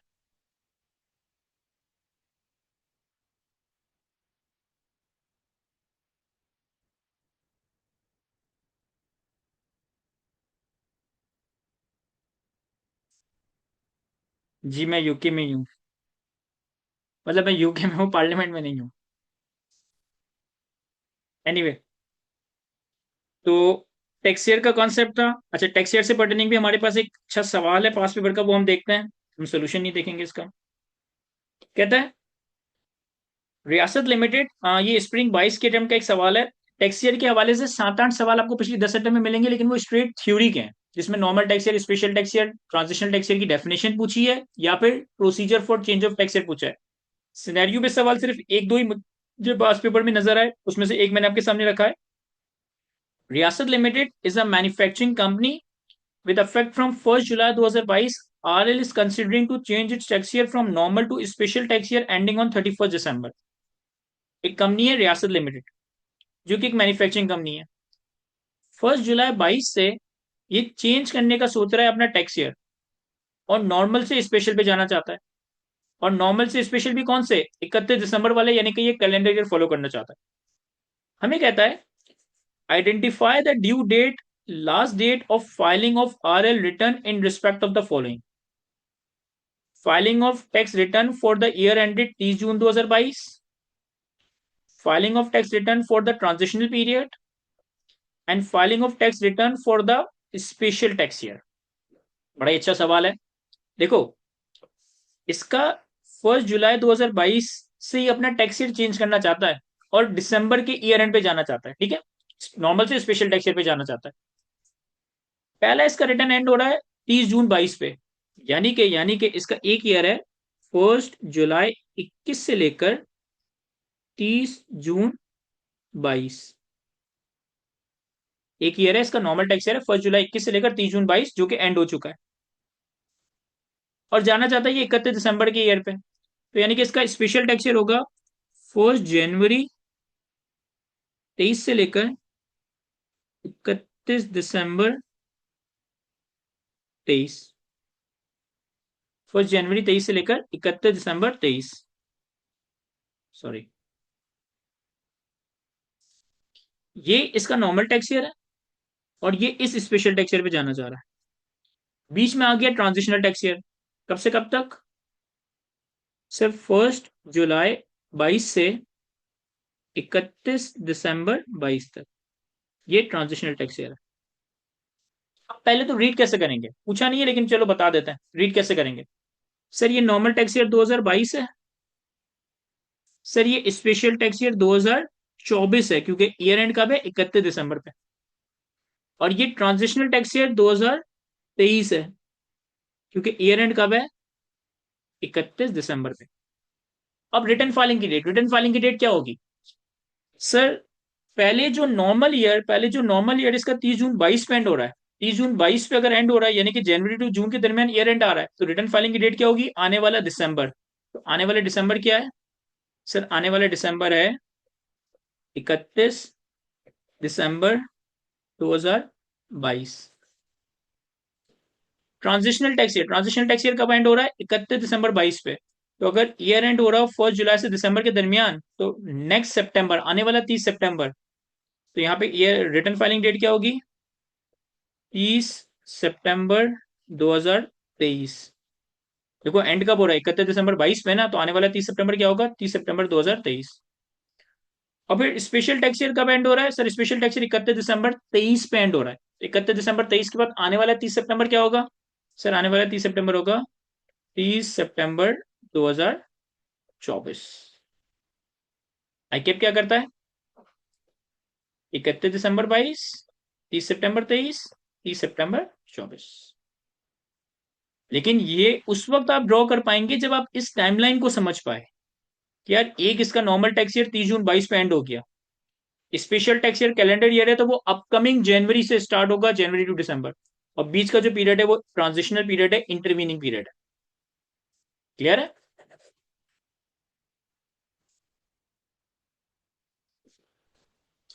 अनस, देखो अभी हमारे पास वर्कशॉप में लिमिटेड टाइम है, मुझे 2 घंटे के अंदर एक एक चैप्टर आपको रिवाइज करना है, साथ साथ उसके प्रैक्टिस क्वेश्चन करवाने हैं। आपके जो ये स्पेसिफिक सवाल होंगे ना कि मेरा सेल्स टैक्स कवर्ड है या मैं इनकम टैक्स में क्या स्ट्रेटेजी रखूं, बीच में किसी ने पूछा था कि सर लास्ट अटेम्प्ट में मेरे इतने मार्क्स है मैं क्या करूं, देखिए this is not the right platform कि मैं इंडिविजुअल क्वेरीज का जवाब दूं। आप व्हाट्सएप के ऊपर मुझे टेक्स्ट मैसेज में ड्रॉप कर दें, मैं आपको इंडिविजुअल कोई गाइडेंस प्रोवाइड कर दूंगा।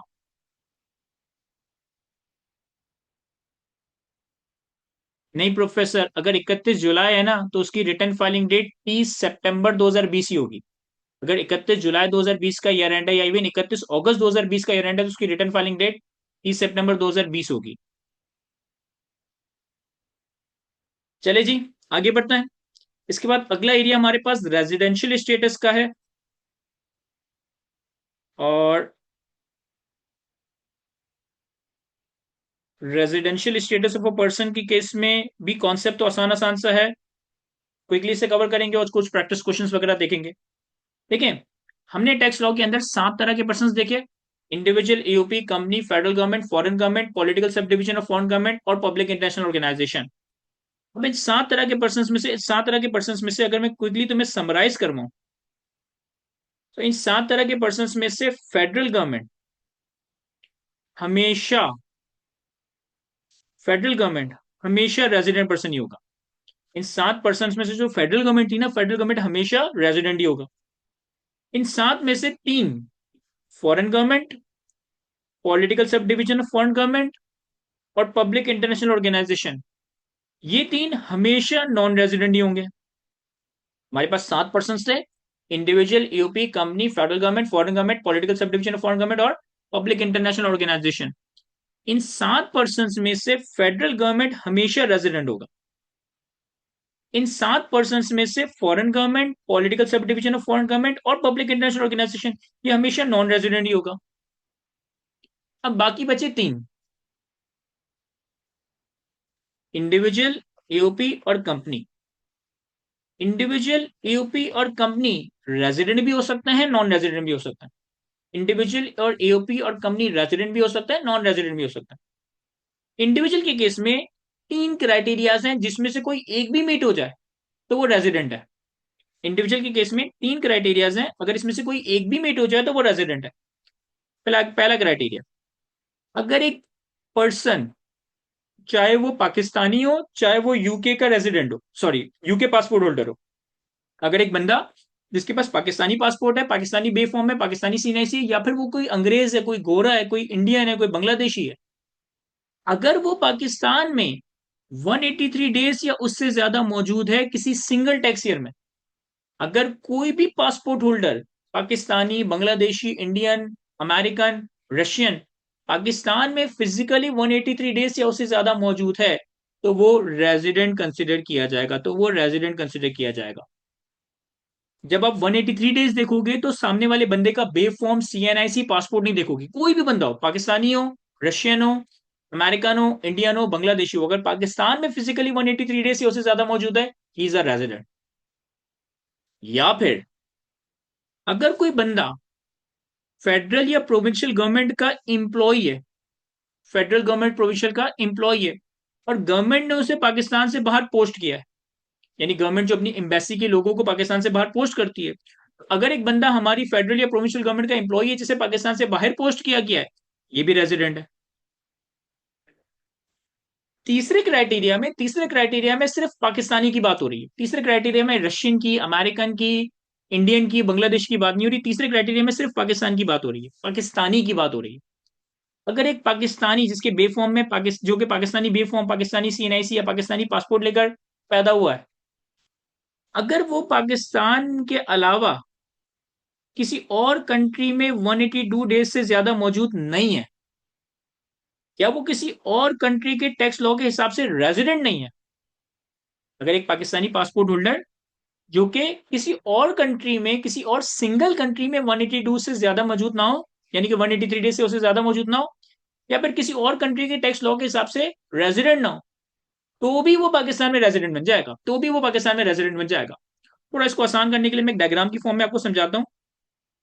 देखो, अगर एक बंदा सिटीजन है, अगर तो वो पाकिस्तान में 183 डेज या उससे ज्यादा मौजूद है, वो पहले क्राइटेरिया के तहत रेजिडेंट है। लेकिन अगर वो पाकिस्तान में 183 डेज से कम मौजूद है, तो फिर आप ये देखोगे कि वो किसी और मुल्क में कितने दिन है। अगर वो किसी और मुल्क में रेजिडेंट है, या वो किसी और मुल्क में 183 डेज से उससे ज्यादा मौजूद है, अब वो पाकिस्तान में नॉन रेजिडेंट है। लेकिन अगर वो पाकिस्तान में भी 183 डेज से कम है, किसी और मुल्क में रेजिडेंट नहीं है, या किसी और मुल्क में 183 डेज से कम मौजूद है, अब वो पाकिस्तान में रेजिडेंट बन जाएगा। थोड़ा टेक्निकल है, समझना है।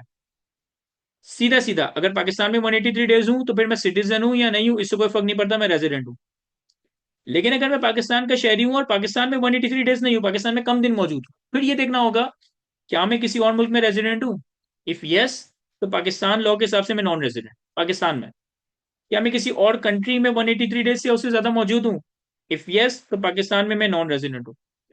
लेकिन अगर मैं किसी और मुल्क में रेजिडेंट नहीं हूँ, मैं किसी और मुल्क में 183 डेज से ज्यादा मौजूद नहीं हूँ, अब पाकिस्तान में मैं रेजिडेंट तस्वुर किया जाऊंगा, अब पाकिस्तान में मैं रेजिडेंट कंसिडर किया जाऊंगा। सर, तीन क्राइटेरियाज हैं, तीनों में से कोई एक अप्लाई हो जाए, कोई भी बंदा अगर पाकिस्तान में 183 डेज या उससे ज्यादा मौजूद है, फिर कुछ देखना ही नहीं है, ये तो रेजिडेंट है। अगर कोई गवर्नमेंट का एम्प्लॉय पाकिस्तान से बाहर पोस्टेड है, कुछ और देखना ही नहीं है, रेजिडेंट है। अगर कोई पाकिस्तान का शहरी पाकिस्तान में 183 डेज से ज्यादा मौजूद हो, फिर वो पॉइंट नंबर 1 के तहत रेजिडेंट है। लेकिन अगर वो पाकिस्तान में 183 डेज से ज्यादा मौजूद नहीं है, तो फिर आप ये देखोगे कि क्या ये किसी और कंट्री में 183 डेज से उससे ज्यादा मौजूद था, क्या ये किसी और कंट्री का रेजिडेंट है। इफ यस, तो फिर पाकिस्तान में वो नॉन रेजिडेंट होगा। इफ नो, तो फिर वो पाकिस्तान में रेजिडेंट बन जाएगा। एग्जाम्पल्स देखेंगे तो और अच्छे से समझ आएगा।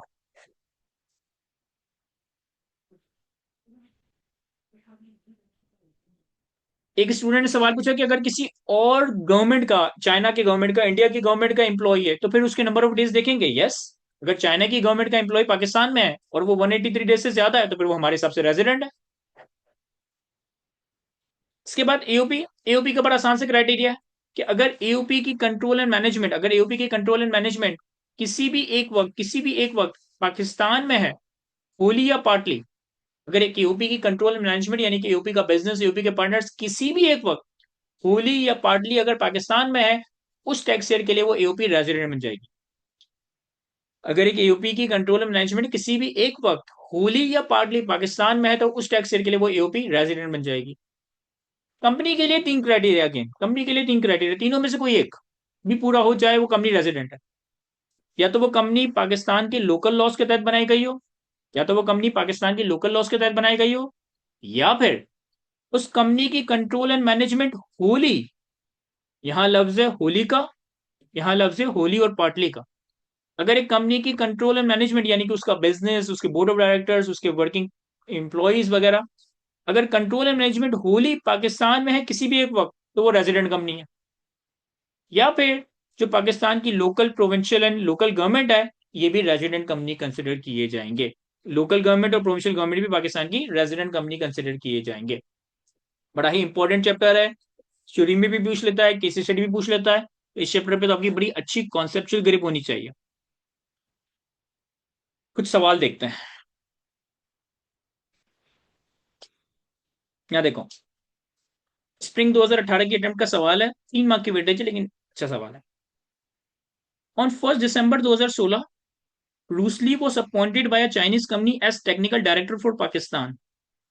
He has provided you the following detail. अच्छा, इस सवाल को सॉल्व करने से पहले एक छोटी सी चीज, कि हम नंबर ऑफ डेज काउंट करने के लिए हमारे पास रूल है। मैं इस रूल को रीड नहीं कर रहा। इस रूल में सिंपली ये लिखा है कि अगर आप पाकिस्तान में आ रहे हो, पाकिस्तान से जा रहे हो, तो जो पार्ट दिन, आधा दिन आपने पाकिस्तान में गुजारा, ये फुल डे काउंट किया जाएगा। अगर आप पाकिस्तान में आ रहे हो, जा रहे हो, तो पार्ट डे भी जो है ना आपका फुल डे काउंट किया जाएगा। अगर पाकिस्तान में आपको पब्लिक हॉलीडे है, छुट्टी का दिन है, आप बीमार पड़ गए, पाकिस्तान में स्ट्राइक लॉकडाउन लग गया, इस तरह का कोई मामला हो गया, या पाकिस्तान में कोई हॉलीडे वगैरह स्पेंड करने आए हो, ये सारे दिन फुल डे काउंट किए जाएंगे। एक इसकी एक्सेप्शन कह लें, या एक डिफरेंट बात यह है कि अगर आप पाकिस्तान में कनेक्टिंग फ्लाइट की वजह से आ रहे हो, इन ट्रांजिट आ रहे हो, यानी कि आप पाकिस्तान में हो लेकिन इन ट्रांजिट हो, तो फिर वो दिन काउंट नहीं किया जाएगा। यानी फॉर एग्जाम्पल आप इंडिया से अफगानिस्तान जा रहे हो और पाकिस्तान से गुजर कर जा रहे हो, तो आपने इन ट्रांजिट पाकिस्तान में जो टाइम गुजारा, ये डे काउंट नहीं किया जाएगा। लेकिन date of arrival, date of departure, public holiday, sick leave, day of leave, strike, lockdown या हॉलीडे, जो कुछ आपने पाकिस्तान में स्पेंड किया, ये physical day, full day count किए जाएंगे। ऑलराइट। कहता है 1 दिसंबर 16 पे ब्रूसली को चाइनीज कंपनी ने पाकिस्तान के लिए टेक्निकल डायरेक्टर अपॉइंट किया, और उसने आपको ये इन्फॉर्मेशन दी है। In view of the provision of the income tax ordinance and related rules thereunder, comment on the residential status of Bruce Lee for the tax year 2017। ठीक है, जब भी रेजिडेंशियल स्टेटस का सवाल आए ना, तो पहले टैक्स ईयर देखिएगा कि टैक्स ईयर कौन सा है। जब तक आप टैक्स ईयर आइडेंटिफाई नहीं करोगे ना, रेजिडेंट नॉन रेजिडेंट आइडेंटिफाई नहीं होगा। यहाँ बात हो रही है टैक्स ईयर 2017 की, और अगर कुछ ना लिखा हो तो हम समझेंगे नॉर्मल टैक्स ईयर 2017। तो नॉर्मल टैक्स ईयर 2017। अब नॉर्मल टैक्स ईयर 2017 कब शुरू होता है, कब खत्म होता है? सर ये 1 जुलाई 16 पे शुरू होता है, 30 जून 17 पे खत्म होता है। 1 जुलाई 16 से 30 जून 17। अब देखो, अराइवल इन पाकिस्तान 15 दिसंबर, ज्वाइन पाकिस्तान 20 दिसंबर, visit to Dubai for official trip, visit to South Korea for vacations, visit to northern areas for personal trip. इस दिन पाकिस्तान आया, फिर पाकिस्तान में ऑफिस ज्वाइन किया, फिर दुबई चला गया, फिर साउथ कोरिया चला गया, और इन दिनों वो नॉर्दर्न एरियाज में घूम रहा था। यहाँ देखो, सबसे पहले जुलाई 2017 से लेकर, सॉरी, जुलाई 2016 से लेकर नवंबर 2016, इन दोनों तो वो पाकिस्तान में था ही नहीं। साल कब से कब तक है? 1 जुलाई 16 से लेकर 30 जून 17 तक ना। वो आया ही कब है? 15 दिसंबर पे। तो जुलाई 16 से लेकर नवंबर 16 तक तो वो पाकिस्तान में एक भी दिन नहीं था। कब आया? 15 दिसंबर को। पाकिस्तान में ऑफिस कब ज्वाइन किया इससे फर्क नहीं पड़ता, पाकिस्तान में आ कब गया था? 15 दिसंबर को। तो दिसंबर के कितने दिन हुए? अगर मैं 15 दिसंबर को पाकिस्तान में आ रहा हूं तो दिसंबर के कितने दिन हुए? अब ये ध्यान से काउंट करना है। 15 दिसंबर से 21 दिसंबर तक, 15 दिसंबर से 21 दिसंबर तक ये बनेंगे 17 दिन। कैसे? सर या तो फिंगर्स पे काउंट करें, या यूं सोचें, 15 तारीख एक दिन, 16 से लेकर 30 तक 15 दिन, और 31वां दिन 17 दिन। 15 तारीख पहला दिन, 16 से लेकर 30 दिसंबर तक 15 दिन हुए, और 31 दिसंबर का महीना, तो ये कितने हुए? 17 दिन।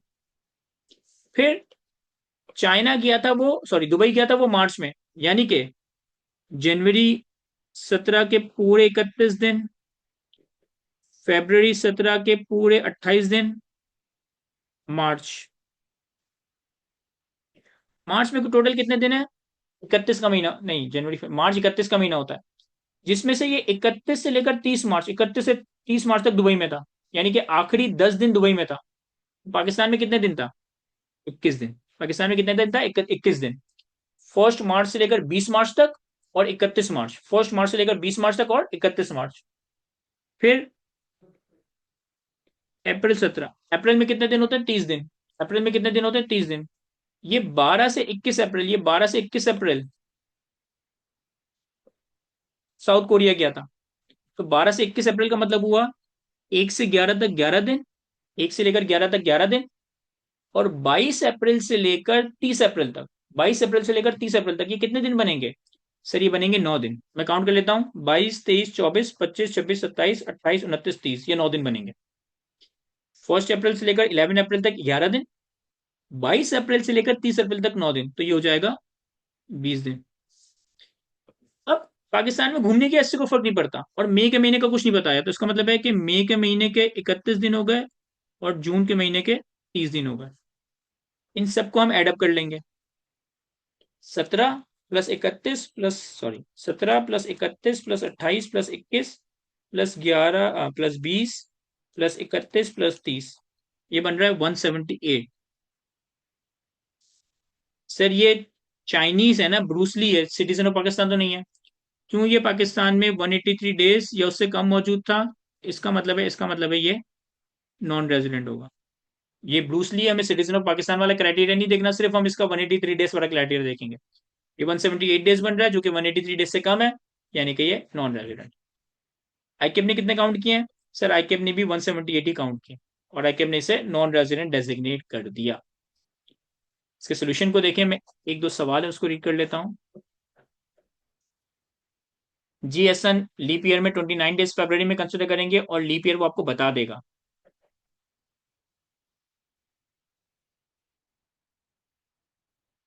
एक स्टूडेंट ने कहा कि सर आप अपना बता दें कि आप कब गए हैं और आप सिटीजन ऑफ पाकिस्तान है या नहीं। देखो, मैं कब भी गया हूं, अब इससे कोई फर्क नहीं पड़ता। मैं पाकिस्तान में पैदा हुआ था, मेरा पाकिस्तानी सीएनआईसी, मेरा पाकिस्तानी पासपोर्ट है, तो अनलेस कि मैं अपनी पाकिस्तान सिटीजनशिप सरेंडर कर दूं, मैं अपना पासपोर्ट फाड़ दूं, सीएनआईसी काट दूं, अनलेस मैं अपना पासपोर्ट सरेंडर कर दूं, जहां भी मैं रहूंगा, भले पाकिस्तान में रहूं या ना रहूं, मैं सिटीजन ऑफ पाकिस्तान नहीं हूं। और फिर उन्होंने पूछा कि सर आप कब आएंगे, तो मैं इंशाल्लाह अगस्त के एंड में आ जाऊंगा वापस।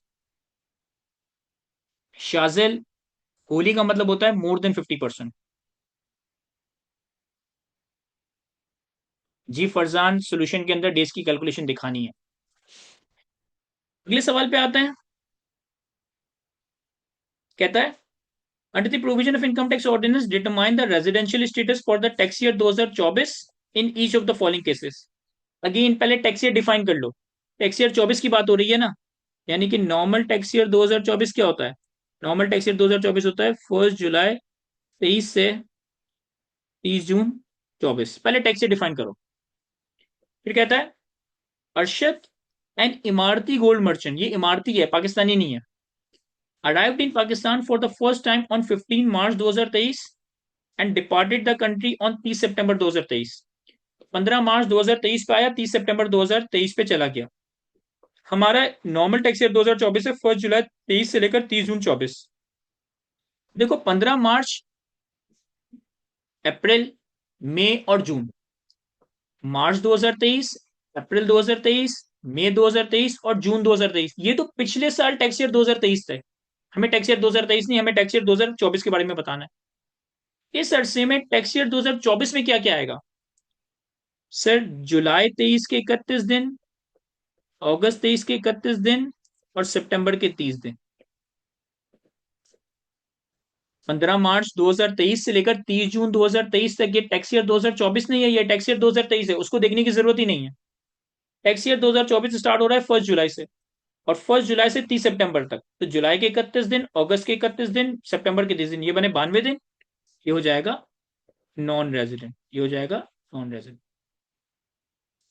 सेकेंड पॉइंट, शेंग ली, a Chinese sugar manufacturer, arrived in Pakistan on 1st March 2023. During his stay until 1st September 2023 in Pakistan, he resided in Sargodha, Punjab until 31 May 2023, and thereafter until his departure from Pakistan he stayed in Godki, Sindh. Assume that the calendar year serves as a special tax year. अब देखो ये line बड़ी important है। Assume that the calendar year serves as a special tax year, यानी ये बंदा calendar year follow कर रहा है, लेकिन टैक्स ईयर कौन सा है? सर टैक्स ईयर 2024 ही है। अब अगर मैं स्पेशल टैक्स ईयर 2024 की बात करूं, और इसके पीछे कैलेंडर ईयर है, स्पेशल टैक्स ईयर 2024 के पीछे कैलेंडर ईयर कौन सा होगा? 1 जनवरी 23 से लेकर 31 दिसंबर 23। 1 जनवरी 23 से लेकर 31 दिसंबर 23। 1 जनवरी 23 से लेकर 31 दिसंबर 23 में पाकिस्तान में कब था? सर पाकिस्तान आया 1 मार्च पे, पाकिस्तान में रहा 1 सितंबर तक, फिर वो 31 तक गुटकी में रहा, सरगोदा में रहा। ये सारी बातें रेलिवेंट नहीं, तुम पाकिस्तान आओ, कोयटा में रहो, पेशावर में रहो, कराची में रहो, इससे कोई फर्क नहीं पड़ता। पाकिस्तान में कब आए, पाकिस्तान से कब गए? 1 मार्च को पाकिस्तान में आए, 1 सितंबर को पाकिस्तान से चले गए। तो मार्च के 31 दिन, अप्रैल, मई, जून, जुलाई, अगस्त और सितंबर का एक दिन। मार्च के 31 दिन, मई, जून, जुलाई, अगस्त, सितंबर, अगस्त और सितंबर का एक दिन। इसको मैं टोटल करता हूं, 31 + 30 + 31 + 30 + 31 + 31 + 1, ये बन रहा है 185। अगर मैंने कैलकुलेशन एरर कर दिया हो तो मुझे बता दीजिएगा। ये 185 बन रहा है, ये रेजिडेंट बन जाएगा, ये रेजिडेंट बन जाएगा। आईकेएफ ने क्या किया है, पहले वाले केस में हमारे 90 डिग्रीज बन रहे थे, इसके भी 90 डिग्रीज बन रहे हैं, तो ये नॉन रेजिडेंट है। ये रहा। दूसरे वाले केस में हमारे 185 बन रहे थे, आईकेएफ भी 185 बन रहे हैं, तो ये रेजिडेंट है। ठीक है।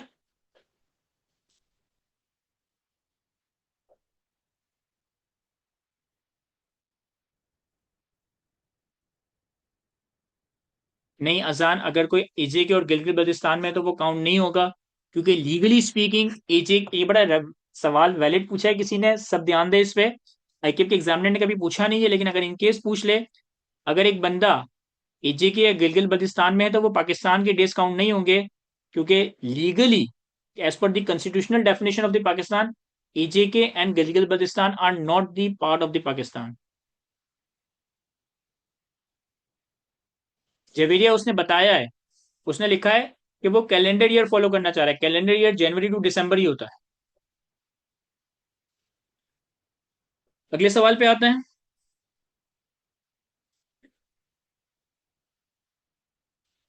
ऑटम 24 की अटेम्प्ट का सवाल है, ये 4 मार्क की वेटेज है, ये भी बड़ा तगड़ा सवाल है। Arsalan, a citizen of Pakistan, ये पाकिस्तान का शहरी है, पाकिस्तानी बेफॉर्म पाकिस्तानी पासपोर्ट लेकर पैदा हुआ है। Is employed by the international banking organisation based in United Kingdom. The following details outlines Arsalan travel and work assignment across different countries during the tax year 2024। Tax year 2024 की बात हो रही है, यानी कि 1 जुलाई 23 से लेकर 30 जून 24, इतने दिन यूके में रहा, इतने दिन दुबई में रहा, इतने दिन पाकिस्तान में छुट्टियों पे आया, इतने दिन यूके में रहा, इतने दिन पाकिस्तान में रहा। Under the provision of Income Tax Ordinance 2001 and rules made thereunder, assess the residential status of Arsalan for the tax year 2024। ध्यान देना यहाँ पे, यहाँ हम लिखते हैं पाकिस्तान के डेज, यहाँ हम लिखते हैं यूके के डेज, और यहाँ हम लिखते हैं दुबई के डेज। देखो, 1 जुलाई से 15 अक्टूबर तक यूके में था, 1 जुलाई से 15 अक्टूबर तक यूके में था, तो जुलाई, अगस्त, सितंबर और अक्टूबर के 15 दिन। जुलाई के 31 दिन, अगस्त के 31 दिन, सितंबर के 30 दिन और अक्टूबर के 15 दिन। फिर 16 अक्टूबर से 31 दिसंबर तक यूएई में था। 16 अक्टूबर भी 31 का महीना होता है, तो 16 अक्टूबर से जब तुम 31 अक्टूबर तक काउंट करोगे तो ये बनेंगे 17 दिन। अगेन 16 का एक दिन, सॉरी सॉरी सॉरी, 17 नहीं, ये बनेंगे 16 दिन। 16 अक्टूबर से 31 अक्टूबर तक काउंट करोगे तो ये 16 दिन बनेंगे। तो अक्टूबर के 16 दिन, नवंबर और दिसंबर, नवंबर के, सॉरी, नवंबर में भी 30 दिन होते हैं, क्या कर रहा हूं मैं। अक्टूबर के महीने के 16 दिन, नवंबर के महीने के 30 दिन और दिसंबर के महीने के 31 दिन। फिर 1 जन से 26 जन तक पाकिस्तान में रहा छुट्टियों पे, तो जनवरी के हो गए 26 दिन। फिर 27 जन से 2 मार्च तक यूके में रहा, 27 जन से ना, तो 27, 28, 29, 30, 31, 27 से 31 तक 5 दिन बचते हैं, 27, 28, 29, 30, 31, ये 5 दिन बने, तो 5 दिन यूके में। फिर फरवरी का महीना, और फिर मार्च के 2 दिन। फिर 31 मार्च से 30 जून तक वापस पाकिस्तान में रहा। देखो, मार्च में टोटल 31 दिन होता है, मार्च में टोटल 31 दिन होते हैं, 2 दिन इसने यूके में गुजार लिए थे ये वाले, तो पाकिस्तान में कितने थे, 29 दिन। ये जो 29 दिन लिखे मैंने मार्च के, कैसे लिखे हैं कि मार्च में टोटल 31 दिन होते हैं, जिसमें से 2 दिन वो यूके में था ना, ये रहा, तो बाकी 29 दिन पाकिस्तान में आ गया। फिर अप्रैल, मई और जून, अब मैं सबका टोटल कर लेता हूँ। 26, 29, 30, 31, 30, ये आ गया 146, 31, 31, 30, 15, 5, 28 प्लस 2, ये आ गया 142, और 16 प्लस 30 प्लस 31, ये आ गया 77। ये चेक करने के लिए कि आपने सही कैलकुलेट किया या नहीं किया, इन सब का टोटल देख लें कि क्या ये 365 बन भी रहा है या नहीं। तो 146 प्लस 142 प्लस 77, ये एग्जैक्ट 365 बन रहा है। जब मैंने तीनों मुल्कों के दिन काउंट किए हैं तो ये एग्जैक्ट 365 बन रहा है। अब यहाँ कंक्लूजन देखो, ये पाकिस्तान में 183 डेज मौजूद नहीं है। ये पाकिस्तान में 183 डेज मौजूद नहीं है, यानी कि पहले वाले क्राइटेरिया के तहत ये रेजिडेंट नहीं है। पहले वाले क्राइटेरिया के तहत ये रेजिडेंट नहीं है। लेकिन चूंकि ये पाकिस्तान का शहरी है और यूके या दुबई में किसी भी मुल्क में वो 183 डेज मौजूद नहीं है। यूके में भी 142 दिन था, यूएई में भी सिर्फ 77 दिन है। तो चूंकि ये पाकिस्तान का शहरी है, किसी और मुल्क में 183 डेज मौजूद नहीं है, इसका मतलब है कि ये बंदा पाकिस्तान में रेजिडेंट कंसिडर किया जाएगा। इसका मतलब है ये बंदा पाकिस्तान में रेजिडेंट कंसिडर किया जाएगा। क्या यही कंक्लूजन इन्होंने ड्रॉ किया है? यस। जो बात मैं आपको बता रहा हूँ वर्बली, वो उन्होंने यहाँ ड्राफ्टिंग करके लिखी है। इन्होंने यूके के डेज कैलकुलेट किए 140, हमने 142 किए थे, इन्होंने 143 किए। मेरे ख्याल है कि शायद ये लीप ईयर होगा, इसलिए इन्होंने एक दिन ज्यादा काउंट किया। यूएई के इन्होंने 77 काउंट किए हैं और पाकिस्तान के इन्होंने 146 काउंट किए। यहाँ पे एक दिन ज्यादा इसलिए आ रहा है क्योंकि मेरे ख्याल है ये साल जो है ना एग्जैक्टली शायद लीप ईयर होगा, मुझे याद नहीं है, लेकिन शायद। इन एनी वे, पाकिस्तान में 183 डेज से ज्यादा मौजूद नहीं था, तो पहले क्राइटेरिया तो अप्लाई नहीं हुआ। लेकिन चूंकि वो सिटीजन ऑफ पाकिस्तान है और किसी और कंट्री में 183 डेज से उससे ज्यादा मौजूद नहीं है, किसी और मुल्क में रेजिडेंट नहीं है, तो अब वो पाकिस्तान में रेजिडेंट बन जाएगा। एक तगड़ा सवाल है ये, इसका सोल्यूशन देखें। मीनवाइल एक दो सवाल है, मैं उसको रीड कर लेता हूँ। नहीं, साथ मैंने बताया ना, आजाद जम्मू एंड कश्मीर पाकिस्तान का पार्ट नहीं है। जिस तरह मैंने आपका मैसेज बाद में देखा, मुझे याद नहीं था कि 2024 लीप ईयर था।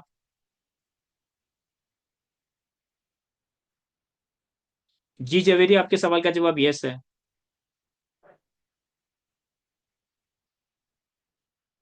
नहीं लायान, आपको लीप ईयर के साल देखने की जरूरत नहीं है। वो अगर आपसे करंट ईयर का पूछेगा, वो आपसे टैक्स ईयर 2025 का पूछेगा ना। बस आप टैक्स ईयर 2025 देख लो कि वो लीप ईयर है या नहीं है। टैक्स ईयर 2025 लीप ईयर नहीं है, तो बस आपको लीप ईयर के लिए परेशान होने की जरूरत नहीं है। जवेरिया, जिस साल की आप एग्जाम दे रहे हो ना, उस साल का बस आपको पता होना चाहिए। अभी हम टैक्स ईयर 2025 का डेट साल एग्जाम दे रहे हैं, तो 2025 तो लीप ईयर नहीं है, बस हमारे लिए काफी है। शाजल, कनेक्टिंग फ्लाइट वाली बात यह है कि अगर एक बंदा पाकिस्तान के बाहर से कहीं और जा रहा है, पाकिस्तान के बाहर से कहीं और जा रहा है, पाकिस्तान के बाहर ही जा रहा है, लेकिन पाकिस्तान में उसकी कनेक्टिंग फ्लाइट है।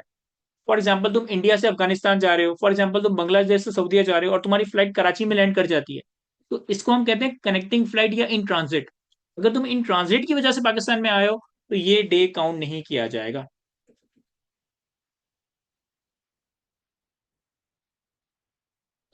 और इस केस में अगर तो स्टेटस चेंज हो जाता है, तो आपके मार्क्स नहीं कटेंगे क्योंकि एग्जामिनर ने बताया ही नहीं है। और बाय डिफॉल्ट ये अजम्पशन लेना कि एग्जामिनर को पता है कि ये लीप ईयर है, ये बहुत ही नाइंसाफी वाली बात है।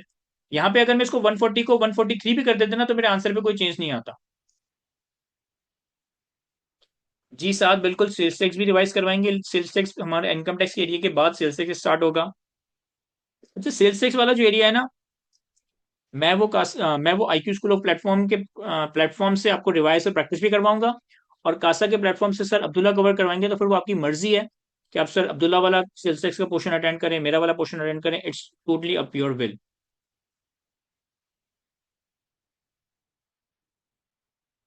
जब ये इसको भी हम इन ट्रांजिट ही कह सकते हैं। मतलब ऐसा नहीं होता कि आप इन ट्रांजिट फ्लाइट कर दो, फ्लाइट मिस कर दो। हाँ, आपकी पाकिस्तान में आप थे, आपकी फ्लाइट थी, आपने मिस कर दी, तो फिर वो इन ट्रांजिट काउंट नहीं किया जाएगा।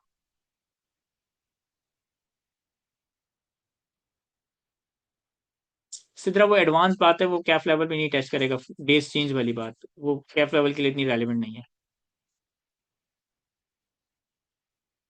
एसन, अगर जहाज खराब हो गया तो वो रहेगा तो इन ट्रांजिट ही ना।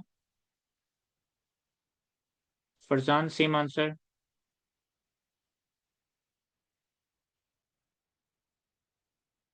नहीं, ट्रांजिट की वजह से साथ उसका डे काउंट नहीं होगा ना पाकिस्तान में।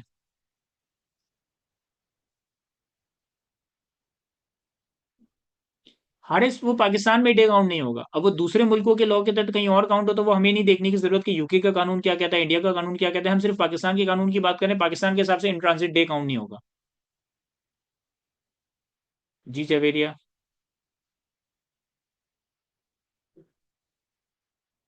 हारिस, कासा के पेज पे सेल्स टैक्स का मेरा लिंक शायद शेयर ना हो, लेकिन जो मेरा अपना व्हाट्सएप ग्रुप है जिसमें असद लीड कर रहा है, और जो मेरे अपने आईक्यू के व्हाट्सएप ग्रुप है, वहां पे जरूर शेयर होगा। जी आयशा, आज के सेशन की रिकॉर्डिंग जो है वो मेरे ही यूट्यूब चैनल पे आएगी।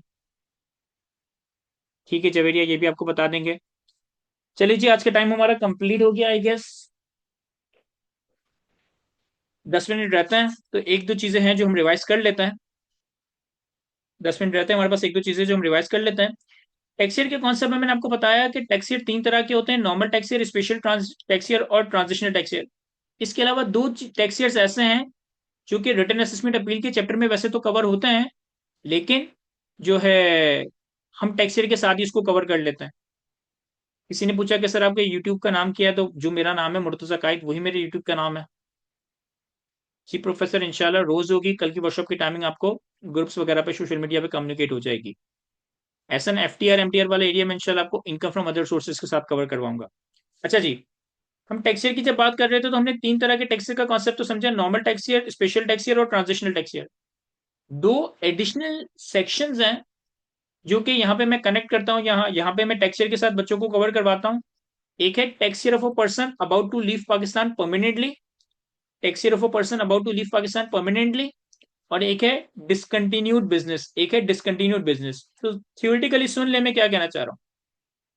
इस सेक्शन में ये लिखा है, इस सेक्शन में ये लिखा है कि अगर ड्यूरिंग द ईयर आप पाकिस्तान छोड़कर जा रहे हो, ड्यूरिंग द ईयर आप पाकिस्तान छोड़कर जा रहे हो और आपको पता है कि अब आप पाकिस्तान वापस नहीं आओगे।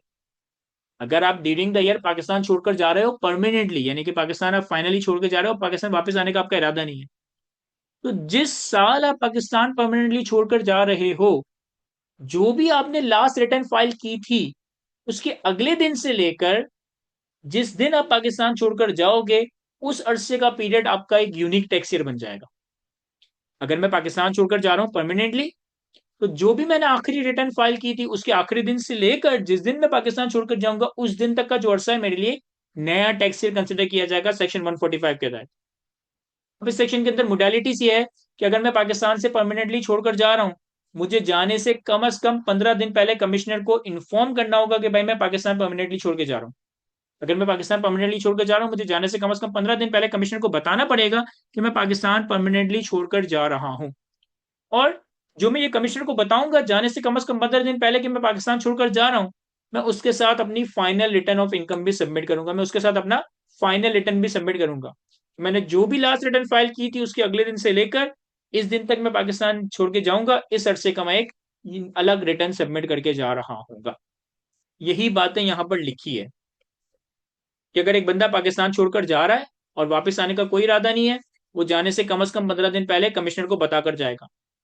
और जो कमिश्नर को वो बताएगा, वो अपने लास्ट टैक्स ईयर के आखिरी दिन से लेकर डेट ऑफ डिपार्चर तक की एक सेपरेट रिटर्न फाइल करके जा रहा होगा। देन एक और सेक्शन है जो कि मैं यहाँ पे कनेक्ट करवाता हूँ, डिसकंटिन्यूड बिजनेस।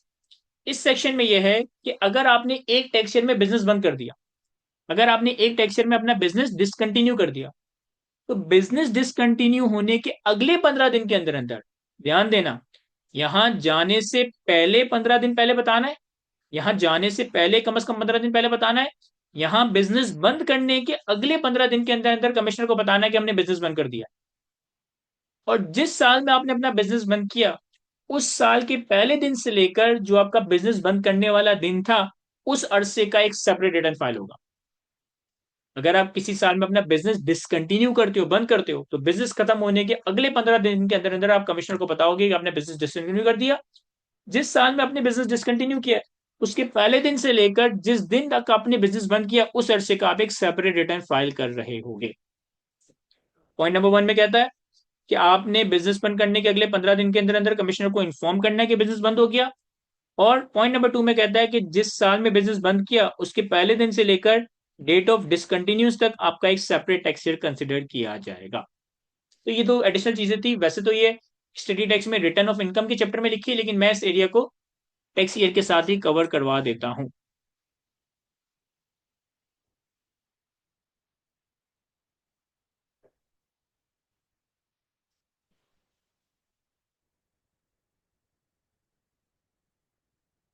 अच्छा, किसी ने कहा है कि सर इस चैप्टर से जो याद करना है वो भी अगर आप हमें हाथों हाथ मार्क करवा दें, तो चूंकि हमारे पास टाइम है तो हम वो भी मार्क कर लेते हैं।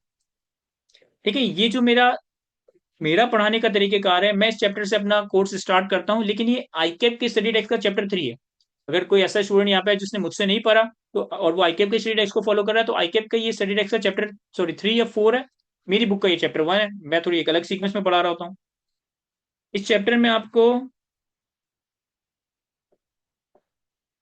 और जो बातें हमने आज कवर नहीं की ना वो आपकी कहीं ना कहीं आगे जाके कवर हो जाएगी, तो परेशान मत होइएगा। टैक्स की डेफिनेशन याद करनी चाहिए, इनकम की डेफिनेशन याद करनी चाहिए, टैक्स की डेफिनेशन, इनकम की डेफिनेशन, पब्लिक कंपनी की डेफिनेशन याद करनी चाहिए, प्राइवेट कंपनी की डेफिनेशन याद करनी चाहिए, स्मॉल कंपनी की डेफिनेशन याद करनी चाहिए, स्मॉल एंड मीडियम इंटरप्राइजेस की डेफिनेशन याद करनी चाहिए, normal tax year, special tax year और ट्रांजिशनल टैक्स ईयर में सिर्फ डेफिनेशन और इनको रीड करने का तरीका, सिर्फ डेफिनेशन और इनको रीड करने का तरीका, इनकी एग्जांपल्स को याद करने की जरूरत नहीं है। Procedure for change of tax year तो हमें लाजमी याद करना है, procedure for change of tax year हमें लाजमी याद करना है। इस सेक्शन को बस रीड कर लीजिएगा, याद करने की जरूरत नहीं है। इस सेक्शन को बस रीड कर लीजिएगा, इस सेक्शन को बस रीड कर लीजिएगा, याद करने की जरूरत नहीं है। टैक्स रेट्स तो आपको हरगिज याद नहीं करने, वो आपके एग्जाम में क्वेश्चन पेपर में गिवन होता है।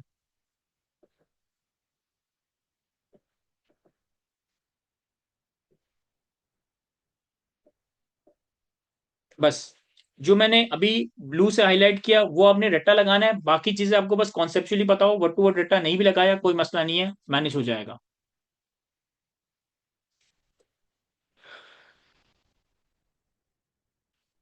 एक स्टूडेंट ने कहा सर अब हमें बता दिया, अब हम इस वर्कशॉप के बाद होमवर्क में क्या करें? देखो होमवर्क में आपने ये करना है कि आपने इस पूरे हैंडआउट को अच्छी तरह से रीड कर लेना, पूरे हैंडआउट को पहले तो अच्छी तरह से रीड कर लेना, फिर जो चीजें मैंने याद करने के लिए बताई उसको याद कर लेना, और जो मैंने सवाल सॉल्व करवाया उन्हीं सवालों को एक दफा खुद से देख लेना है, खुद से सॉल्व कर लेना है। दैट्स इट, ये आज का एजेंडा है।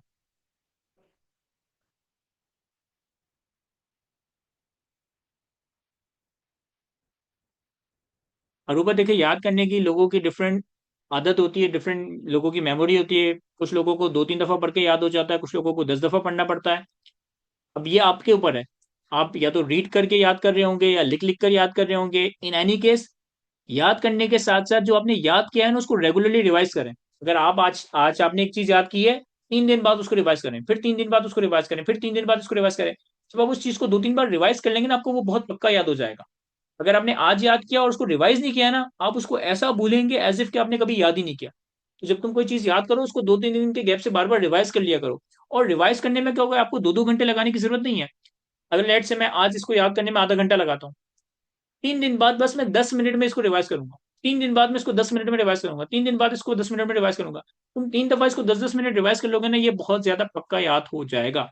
याद कैसे करना है, लिख कर याद करना है, या चलते फिरते रट्टा लगाना है, वो ऑब्वियसली आपके ऊपर है कि आप इसको, आप थ्योरी को कैसे याद करते हो।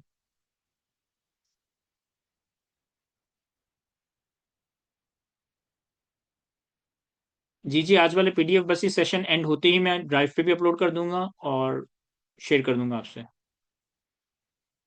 अच्छा, मैं आपको थोड़ा बता देता हूँ कि ड्राइव किस तरह से काम करती है। आपके साथ एक गूगल ड्राइव का लिंक शेयर होगा।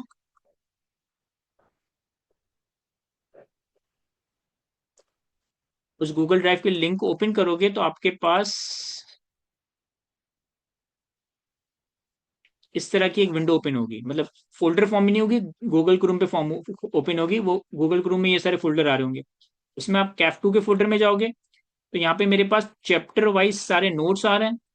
जो पहला फोल्डर आ रहा है ओवरव्यू ऑफ द कोर्स, इसके अंदर मेरी दोनों बुक्स की पूरी पूरी पीडीएफ आ रही है, वॉल्यूम 1 वॉल्यूम 2, और हर चैप्टर की जो नोटिंग्स वगैरह है वो यहाँ पे आ रही होती है। एज अ वर्कशॉप स्टूडेंट आपके लिए वर्कशॉप का फोल्डर रेलिवेंट है।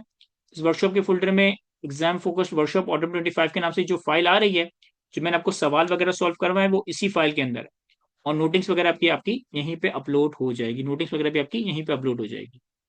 तो ये सिर्फ अगर आप वर्कशॉप देख रहे हो तो आपके लिए वर्कशॉप का फोल्डर रेलिवेंट है। किसी स्पेसिफिक चैप्टर की फाइल चाहिए, पीडीएफ चाहिए, तो आपको रेलिवेंट चैप्टर के अंदर मिल जाएगी।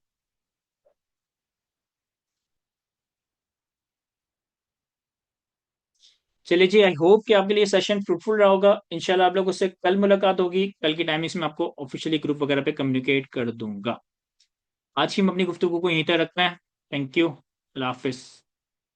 असद, एफ आर वन का सेशन का हम इंशाल्लाह टेक्स्ट के बाद प्लान करेंगे कि एफ आर वन का क्या करना है।